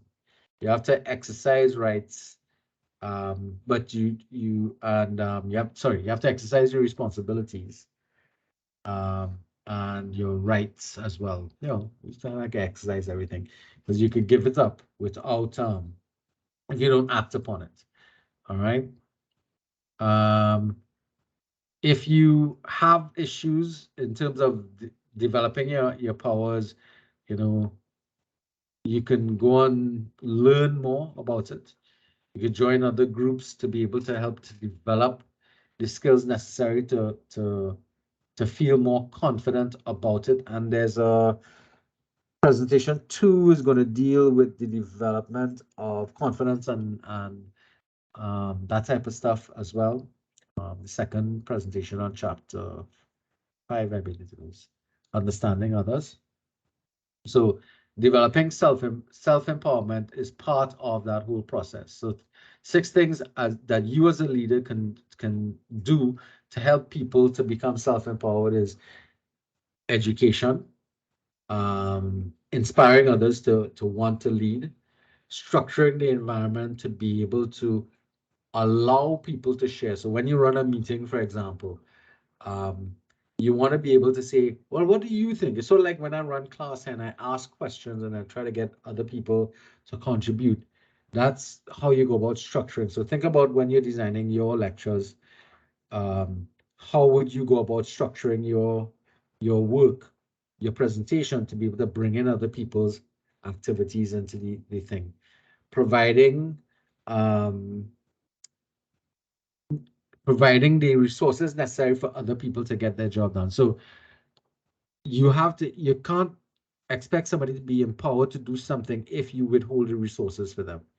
Mentoring, that's an important element, being available to help somebody to develop their ability to do things and take charge of certain things. Again, because especially it might be the first time you're doing something, you want to be available to develop relationship to one-on-one situations, and then of course actualization in terms of it being able to actually just claim it and do it, kind of thing like that. So those are the things that that you can do for developing self-empowerment. Again, though, as leaders, we want to encourage this activity with people. Now, other aspects of empowerment has to do with the concepts of mattering and marginalization or marginality. So mattering means that we are doing things to make people feel that they matter in the decision-making process. If we do things that make people feel that they matter as part of the empowerment process, the reason why I'm giving you these things to do is because what these things matter to you and you matter to me. If, however, I make decisions that they will have a tendency to marginalize people. So when we marginalize people, it sends 2 messages. It says to them, you don't matter, that you don't matter to me, and that in this circumstance, you are not meaningful to be involved. So this marginalization has a tendency to create a lot of apathy.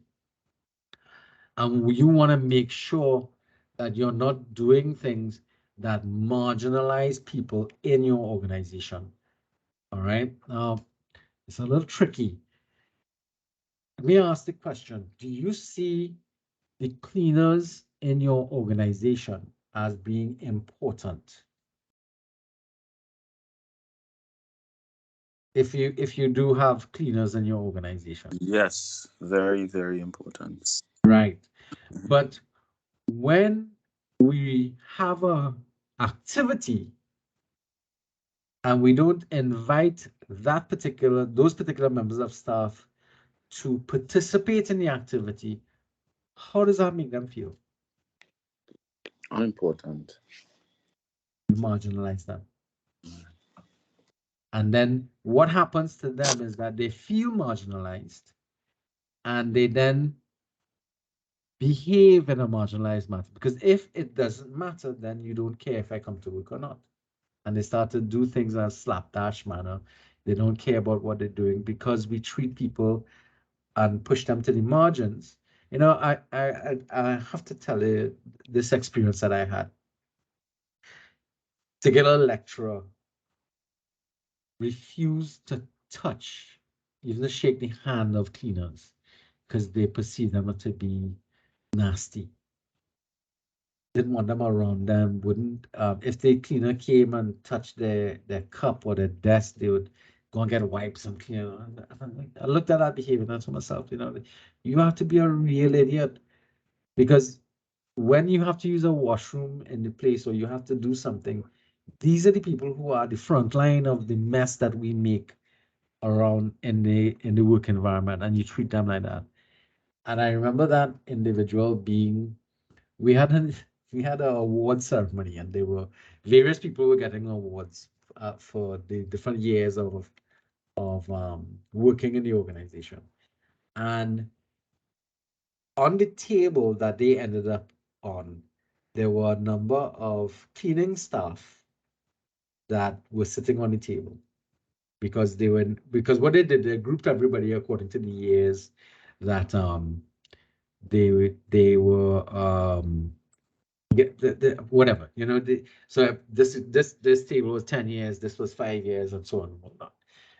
This person ended up on this table and didn't know the individuals because of how large the organization was. And I got to the table and I was sitting on them. I started to ask, hey, so who are you? Where are you working? That kind of stuff. But I knew most of them in any case. And I realized that a couple of them were the cleaners from my department. I said, hey, you've been here so long, I didn't even know that. And so I was shaking their hand and stuff. And then the person next to me was asking, who are these cleaners? I said, well, this is Miss So-and-so. She's the cleaner from fourth floor, and this one and that one. And she got so upset. She just got up from the table and left. And that's the comments that the ladies who were on the table with me made was that she's always done that, and they made statements to me that really indicated that as an organization we can quickly marginalize people because we see them as being unimportant.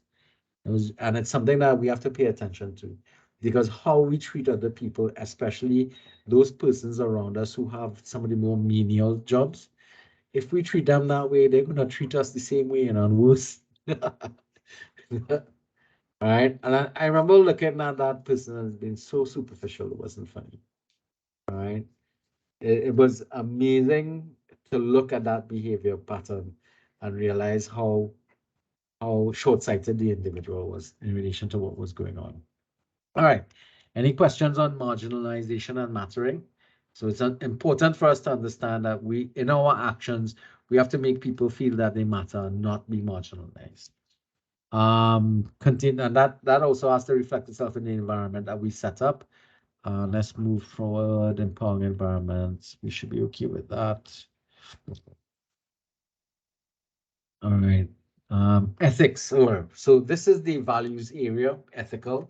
So relational leadership is ethical, and this is the one that we're going to have the most amount of issues with, because if we think about it from the perspective of ethics, what is ethics? Ethics is the rules that govern and limit our conduct, especially the ultimate rules concerning what's right and wrong. Now, how these rules of ethical and moral values developed? They developed over time by what we agree to from a societal level of what we should be doing and what we shouldn't be doing. And this is where problems begin to develop, because especially in an environment where we have very wide number of individuals actively engaging in the work that's taking place, you have a situation where there are different people from different parts of societies that have varying or different values than we do. And the challenge as a leader is to be able to understand that there are different value structures around us. One, we have to begin to understand why those ethics and values may differ. All right, and a lot of that has to do with environment and the ethical values that they have acquired over their lifespan. They may have come from a different background to you, so therefore they value different things differently. So the concept that we're having here is that these become the bedrock upon which we develop our behaviors and relationships with other people. We don't get involved with other people in an organization to take advantage of them. We don't look to cheat people, that type of stuff, because we collectively look at it as being unfair and not the behavior that we want to encourage. So those are the kind of things that you want to pay attention to in terms of how you're looking at ethics. The issue that you're going to face is where is the intersection between your individual ethical values and the overall ethical values of the organization. And therein comes a bit of a problem sometimes. You may be in a situation, and I hope you never get into this situation. And if you have been, and still working in situations like this, my condolences to you, because there may be a situation where you are working in an organization that espouses ethical values that are contrary to your own personal value systems. Now, if that is the case, you're going to be experiencing a high level of discomfort, mental discomfort, that is referred to as cognitive dissonance, because they're asking you to do things and to say things or act in particular ways that is not congruent with how you feel the world should be. Now, without indicating what these values are, how many of you all have ever experienced that cognitive dissonance in your areas of work?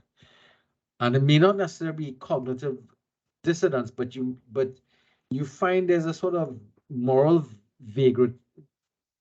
dubious, vague moral values in the organization.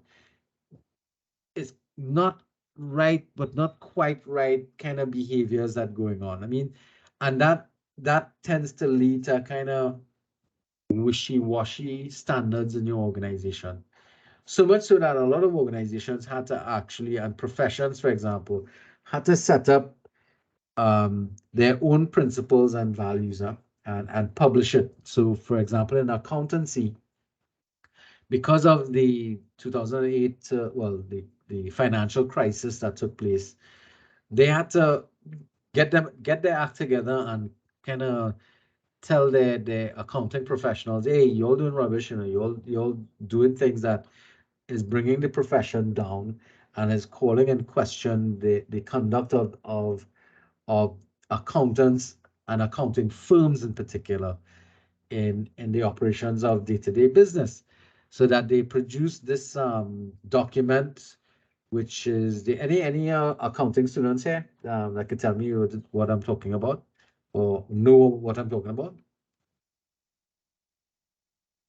Similarly, how many of you all are familiar with the Hippocratic Oath that is taken by medical professionals when they're picking up their medical practices? You might be interested to know that nurses have to do it as part of what is called a nursing pledge. And they actually have to swear that in public on the days that they graduate. They have to do that. If you've ever attended or been part of the COSTA graduations prior to the online versions, even in the online versions, they do the pledge online as well. There are lots of groups outside there and organizations that have published their own list of ethical behavior because of what took place in the past, and because there's a variation between what is considered right by some people based upon the environment that they find themselves operating in and the world of work that they or the value systems that they have from a private personal point of view. And that has developed a lot of distrust with leaders and a lot of distrust with organizations, because a lot of accounting firms are they're not looked upon as being reputable and good. They're always, it's sort of like how people feel about insurance salesmen in Trinidad.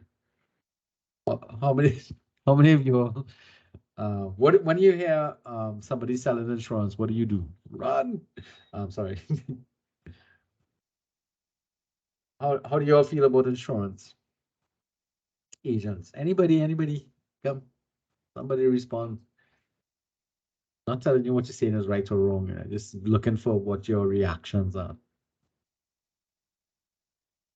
So Yes.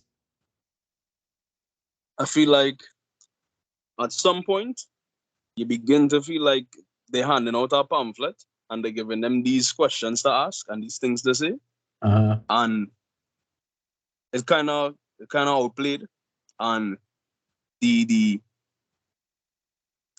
the tactic they use where they bring family or your safety into it and overblow the dramatics behind it. Like, what would you do if this happened? And it's one of the most unrealistic situations ever. Well, it's not really unrealistic, but the idea would be is what they're supposed to bring into your equation, because insurance is something that you put in place in the event of something happening that you don't want to happen. But because of the past behaviors, and I see Akim, you have your microphone open. I don't know if you wanted to contribute.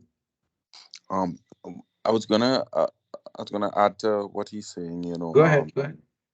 Basically, so you know, they say a fisherman will never say his fish is rotten. So they stuff you up with different policies and for all sorts of different eventualities. And I mean, if so long as you're willing to purchase another policy, they will add a next one onto it. Quite willing, yes. And there's a sense of, is there integrity behind it? I mean, do you, like, in my profession, we have to sell things to make, to make sales, make targets, to make money and whatnot. But there's that relationship that you build with your customer, that here's what, I'm not just selling you something for selling you something. See, you don't need this. Your glasses is a reading glasses. You can't see more than 40 inches in front of you. I'm not going to sell you transitions on that. So that's what I think when I think about insurance. Are they really selling me something that I need, or are they just, again, so as a former insurance agent, because I used to sell insurance, all right, your insurance needs change based upon the stages of life that you're in. So let's say you're a young professional, you're now starting. What you need to start doing as a young professional is you have to begin the process of preparing for retirement. The minute you start to work, that's the first thing you want to do. When you arrive in a situation where you start to have children and a family, then you have to start to think about, in the context of having something in the event of your premature death. All right. But because there are two aspects, or a number of aspects, because what you want to do is, while you're making money today, you want to take some of that money and set it aside for developing an income flow for you in the future. That is what retirement planning is about. So most insurance agents are supposed to be what they refer to as life financial planners. But a lot of them don't behave that. They behave in a hustle mentality, which is what Mr. Myers is talking about. The same thing with Alkim. You all are looking at it from the perspective of what a lot of us have experienced with these individuals and organizations outside there, because the idea is they should be working for you to seek your best interest, not to oversell insurance, which is what has happened in the past in a lot of instances, which has created that distrust that I'm talking about. And that's because what is important to that individual is making the commission, making the money. Understand? But as an ex-insurance agent, or somebody who sells and understands the business, there's an ethical value for you to be looking at you're not supposed to oversell insurance to people because there's a limit to how much coverage they need. Okay, generally, and what is important to the individual will change based upon what stage of life they're in. So you understand what I'm talking about there? All right, guys.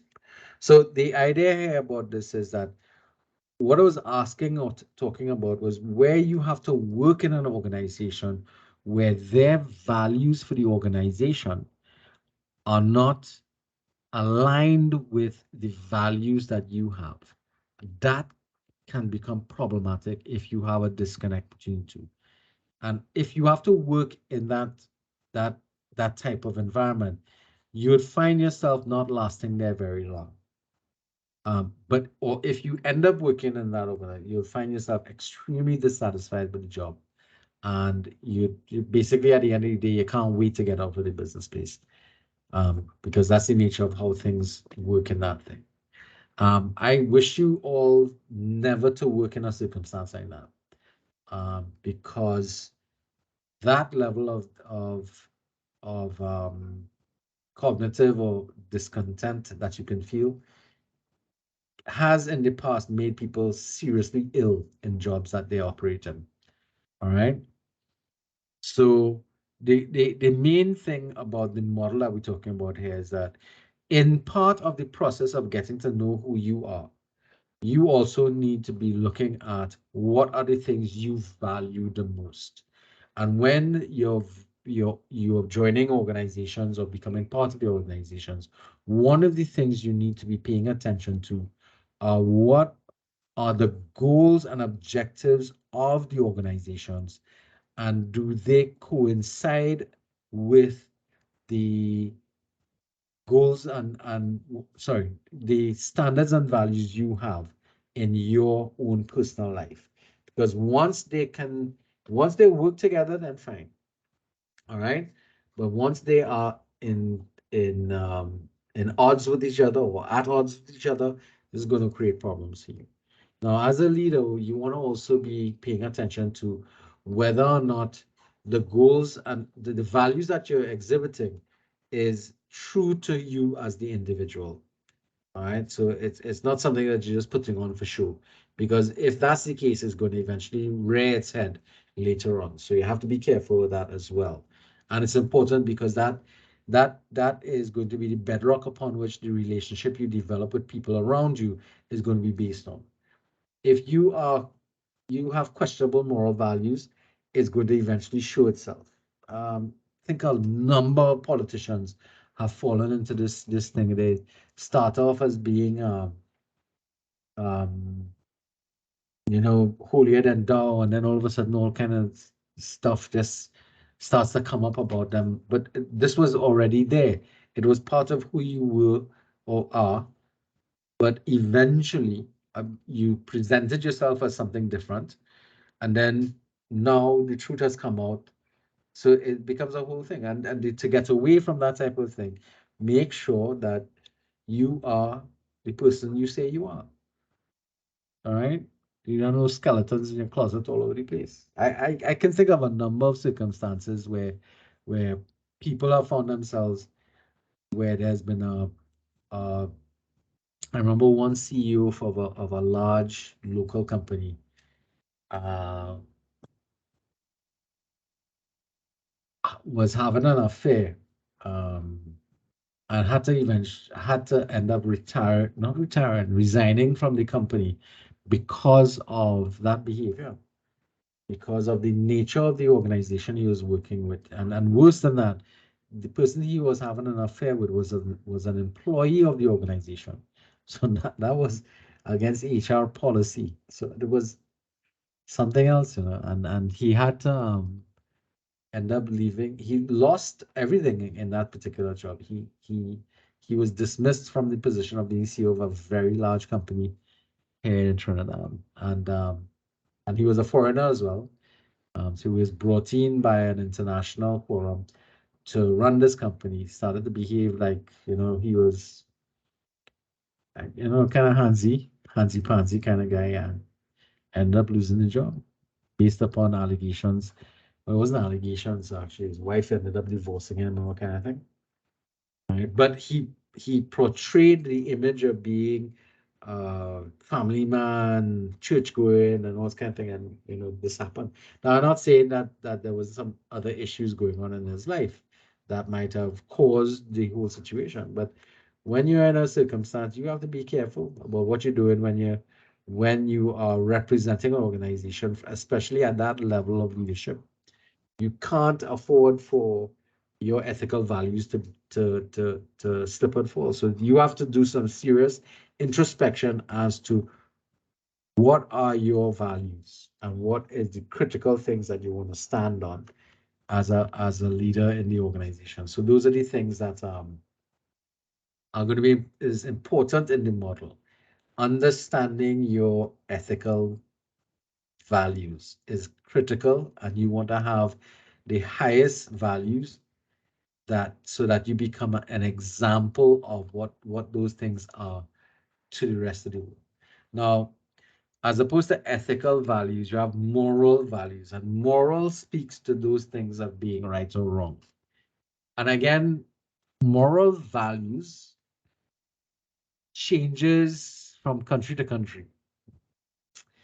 And this is even more hazy than than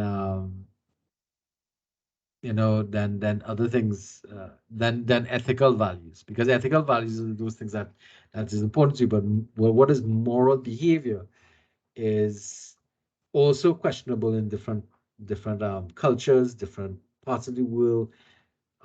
Those kind of things are important. That was one of the reasons why I think the same individual talked about who came from another country to run a company here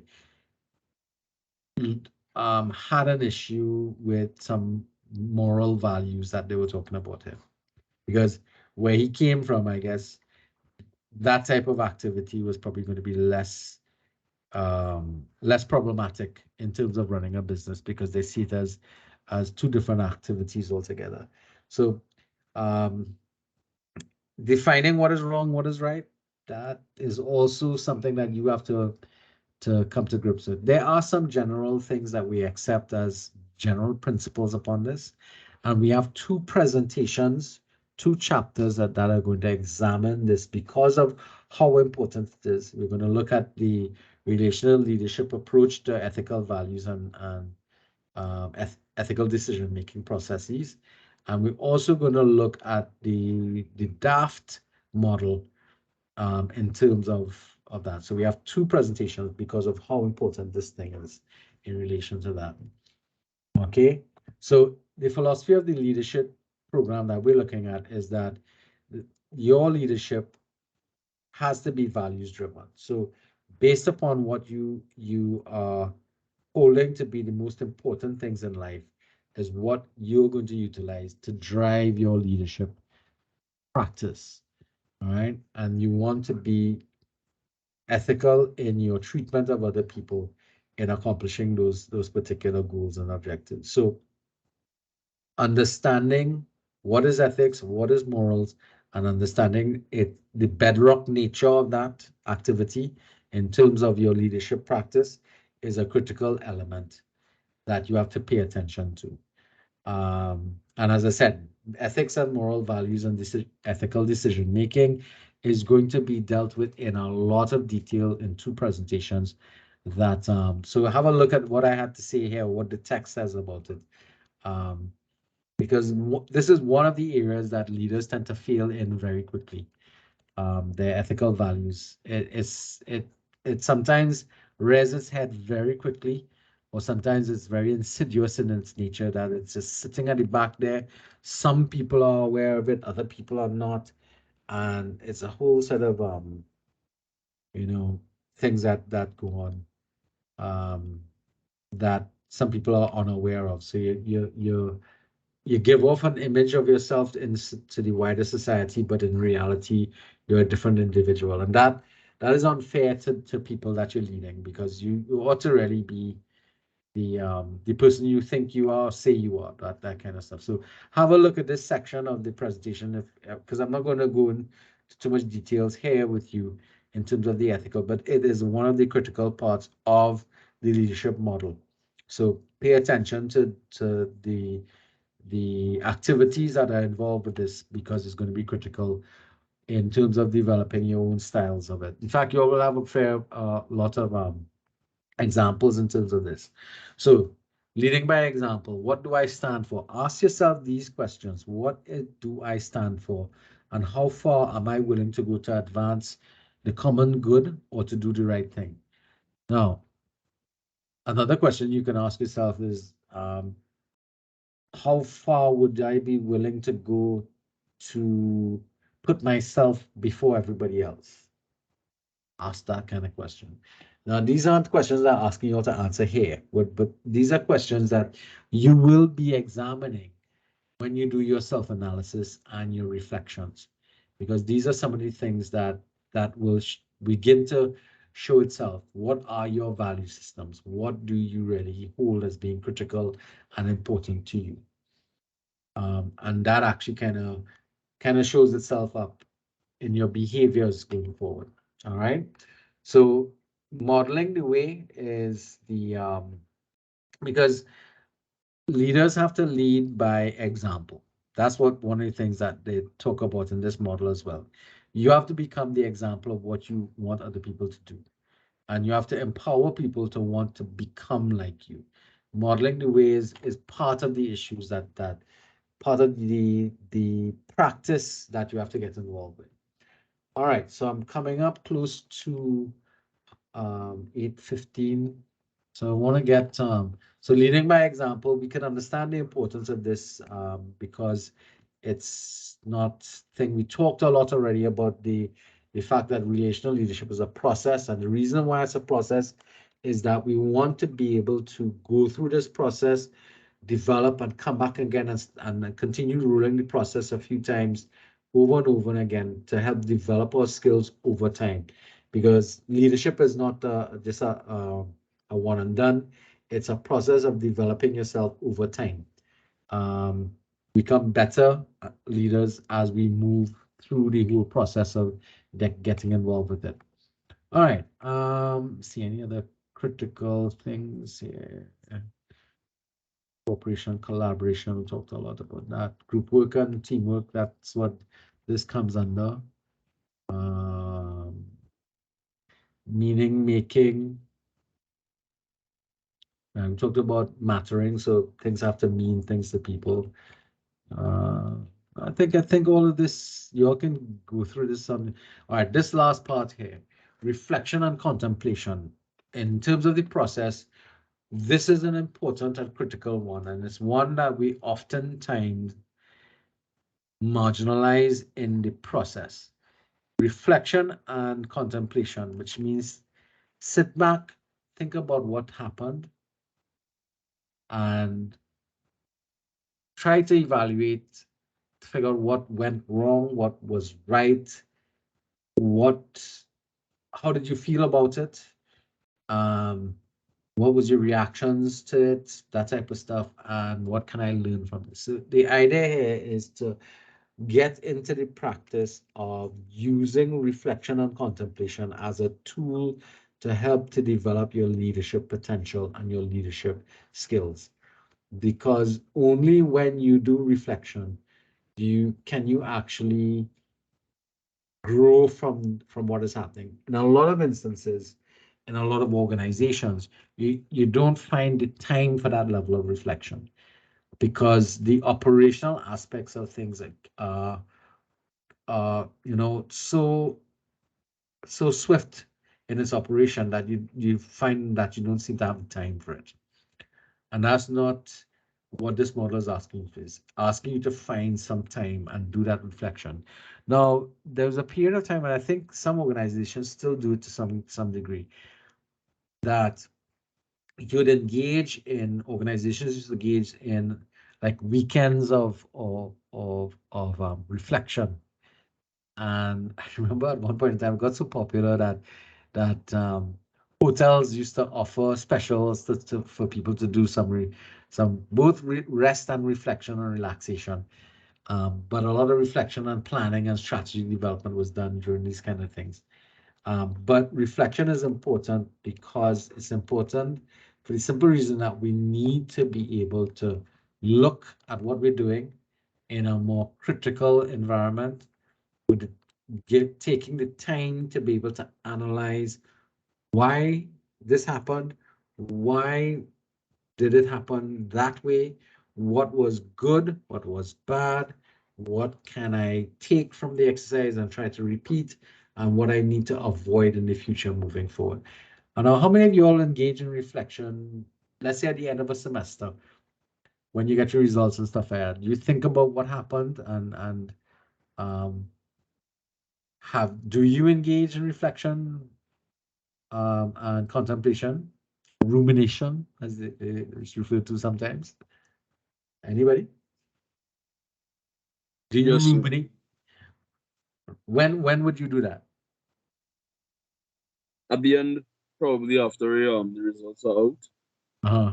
I'll be able to go through and you know you can kind of backtrack and see where it went right, where it went wrong, where you could improve on, what you Right. could do less of, you know, And more of, stuff right? like that. Do you do that in relation to your life?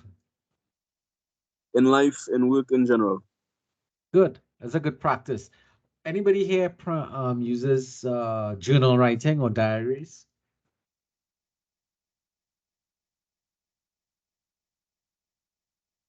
No? Nope, nope. Hmm.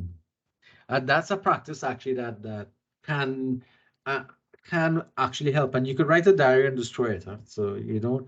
It's just a process of taking some time reflecting on it. Now, the work that I'm asking you to do is going to call upon this in a lot. So most of your assignments that in fact, all of the assignments that the writing assignments designed for this class are reflection and contemplation. So this class is going to give you an opportunity to reflect a lot about who you are as an individual, how you arrived at where you are, and how this course has influenced you in terms of your thinking along these lines. So it's something that you're going to be paying attention to. This course builds in reflection and contemplation because it's so critical. All right, so and the questions that are put into the thing, you're all familiar with that, right? So when you look at the assignments here, these are all questions that are going to ask you all to engage in that level of reflection that is required for you to be able to try and analyze yourself and work things out. That's why there's no word limits to these assignments, because some of you all, and I would hope that you all try to do a good job doing this reflection. Even your midterm exam or midterm exercise is exercise in reflection, but it's reflection in relation to specific content in the course. All right. So this whole concept of reflection and contemplation is one that's going to be critical for the whole course.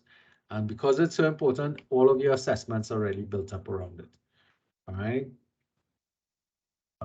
I like this. Contemplation is a form of reflection that allows us to think deeply about the events around us, our feelings, and our emotions. In our society, and especially because we're Western in nature, men are not encouraged a lot to treat with that, and that's a not a good thing, because oftentimes how we feel about things is critical, because our lack of emotional intelligence sometimes tends to make us emotionally stunted in our treatment of certain things around us, and is potentially dangerous if we are unable to treat and deal healthily with our emotional upheavals. All right, so summary: you will acquire many leadership skills over time. That's the principle of relational leadership. You can reframe those skills.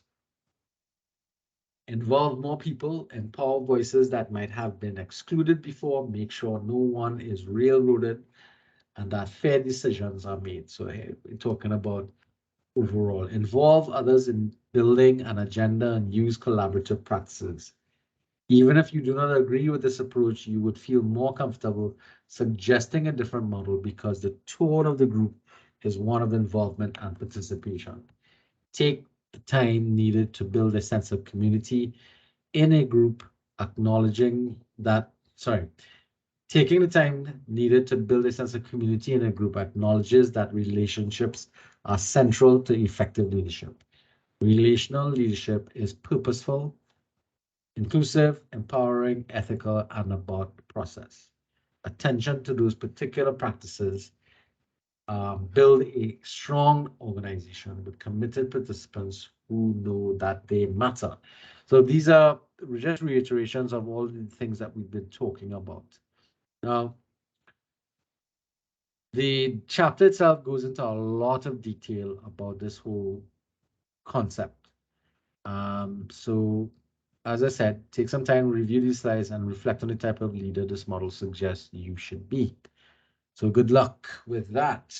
So I would encourage you all to go through the chapter itself on your own as well. Not now, because now you all are in a bit of a haste. And I'd encourage you all to do this one. Keep the book. Don't dump off the PDF when you're finished with it. When you're finished with this course, go back and read the book. Give a couple of semesters and go back and read the textbook. Because I've found that when going back to something in hindsight after a while, you could get even more meaning from it from in the future. But at this point in time, you have to pay attention to the chapters you have to present and the activities you have to get involved with. If you can, keep all of the stuff you generate for this class in a little folder. And when I say a little folder, a little software folder, and after about 2 years or a year or so, go back and visit the material again and read over what your responses were to the assignments and stuff like that, and see how you feel about it in relation to where you are then, as opposed to where you're going to be during this course. Because that process of reflection is a critical element that you have to pay attention to. All right. Okay. Next week, we have our first set of other presenters. We did lose last week, which would have been October 5th. We lost that. So unfortunately, we don't have the week in between. So how is Naji and Hussein, Edwards and Forrester coming along for next week?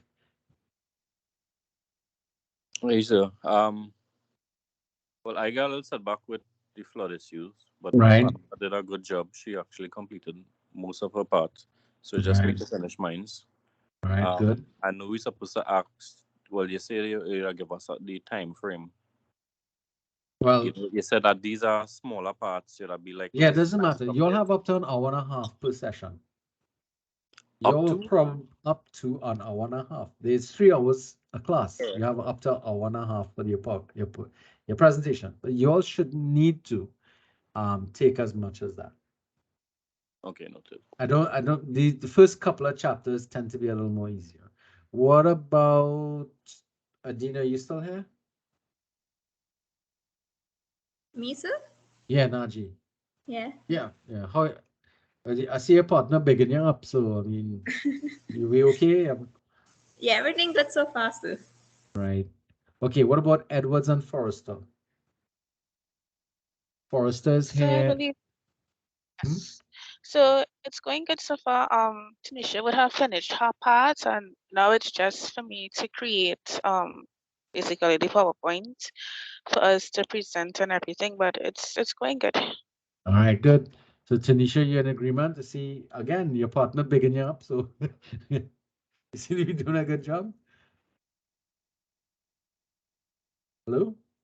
I guess she's not at her PC. All right. Now, although we have chapters 4 and 5 going off, remember there are other chapters to come later on. Don't wait for the last minute, guys, to start putting your stuff together. Now, what I want you all to think about is that you are conducting a lecture. You're teaching us on the content. So always when you're doing this presentation, think about it from that perspective. You are teaching the class content. All right. Okay. Any questions further other than that?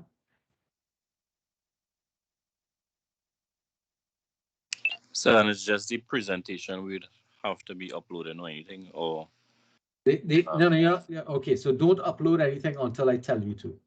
okay, but it's just it would just be the presentation, or because we also created a Word document that we pulling off of. Well, that's up to how you all want to do it, but all I need you all to do, all I need to get from you all on the e-classroom is going to be for you to submit your PowerPoint. Perfect, no problem. All right. So the other stuff that you're dealing with will be different.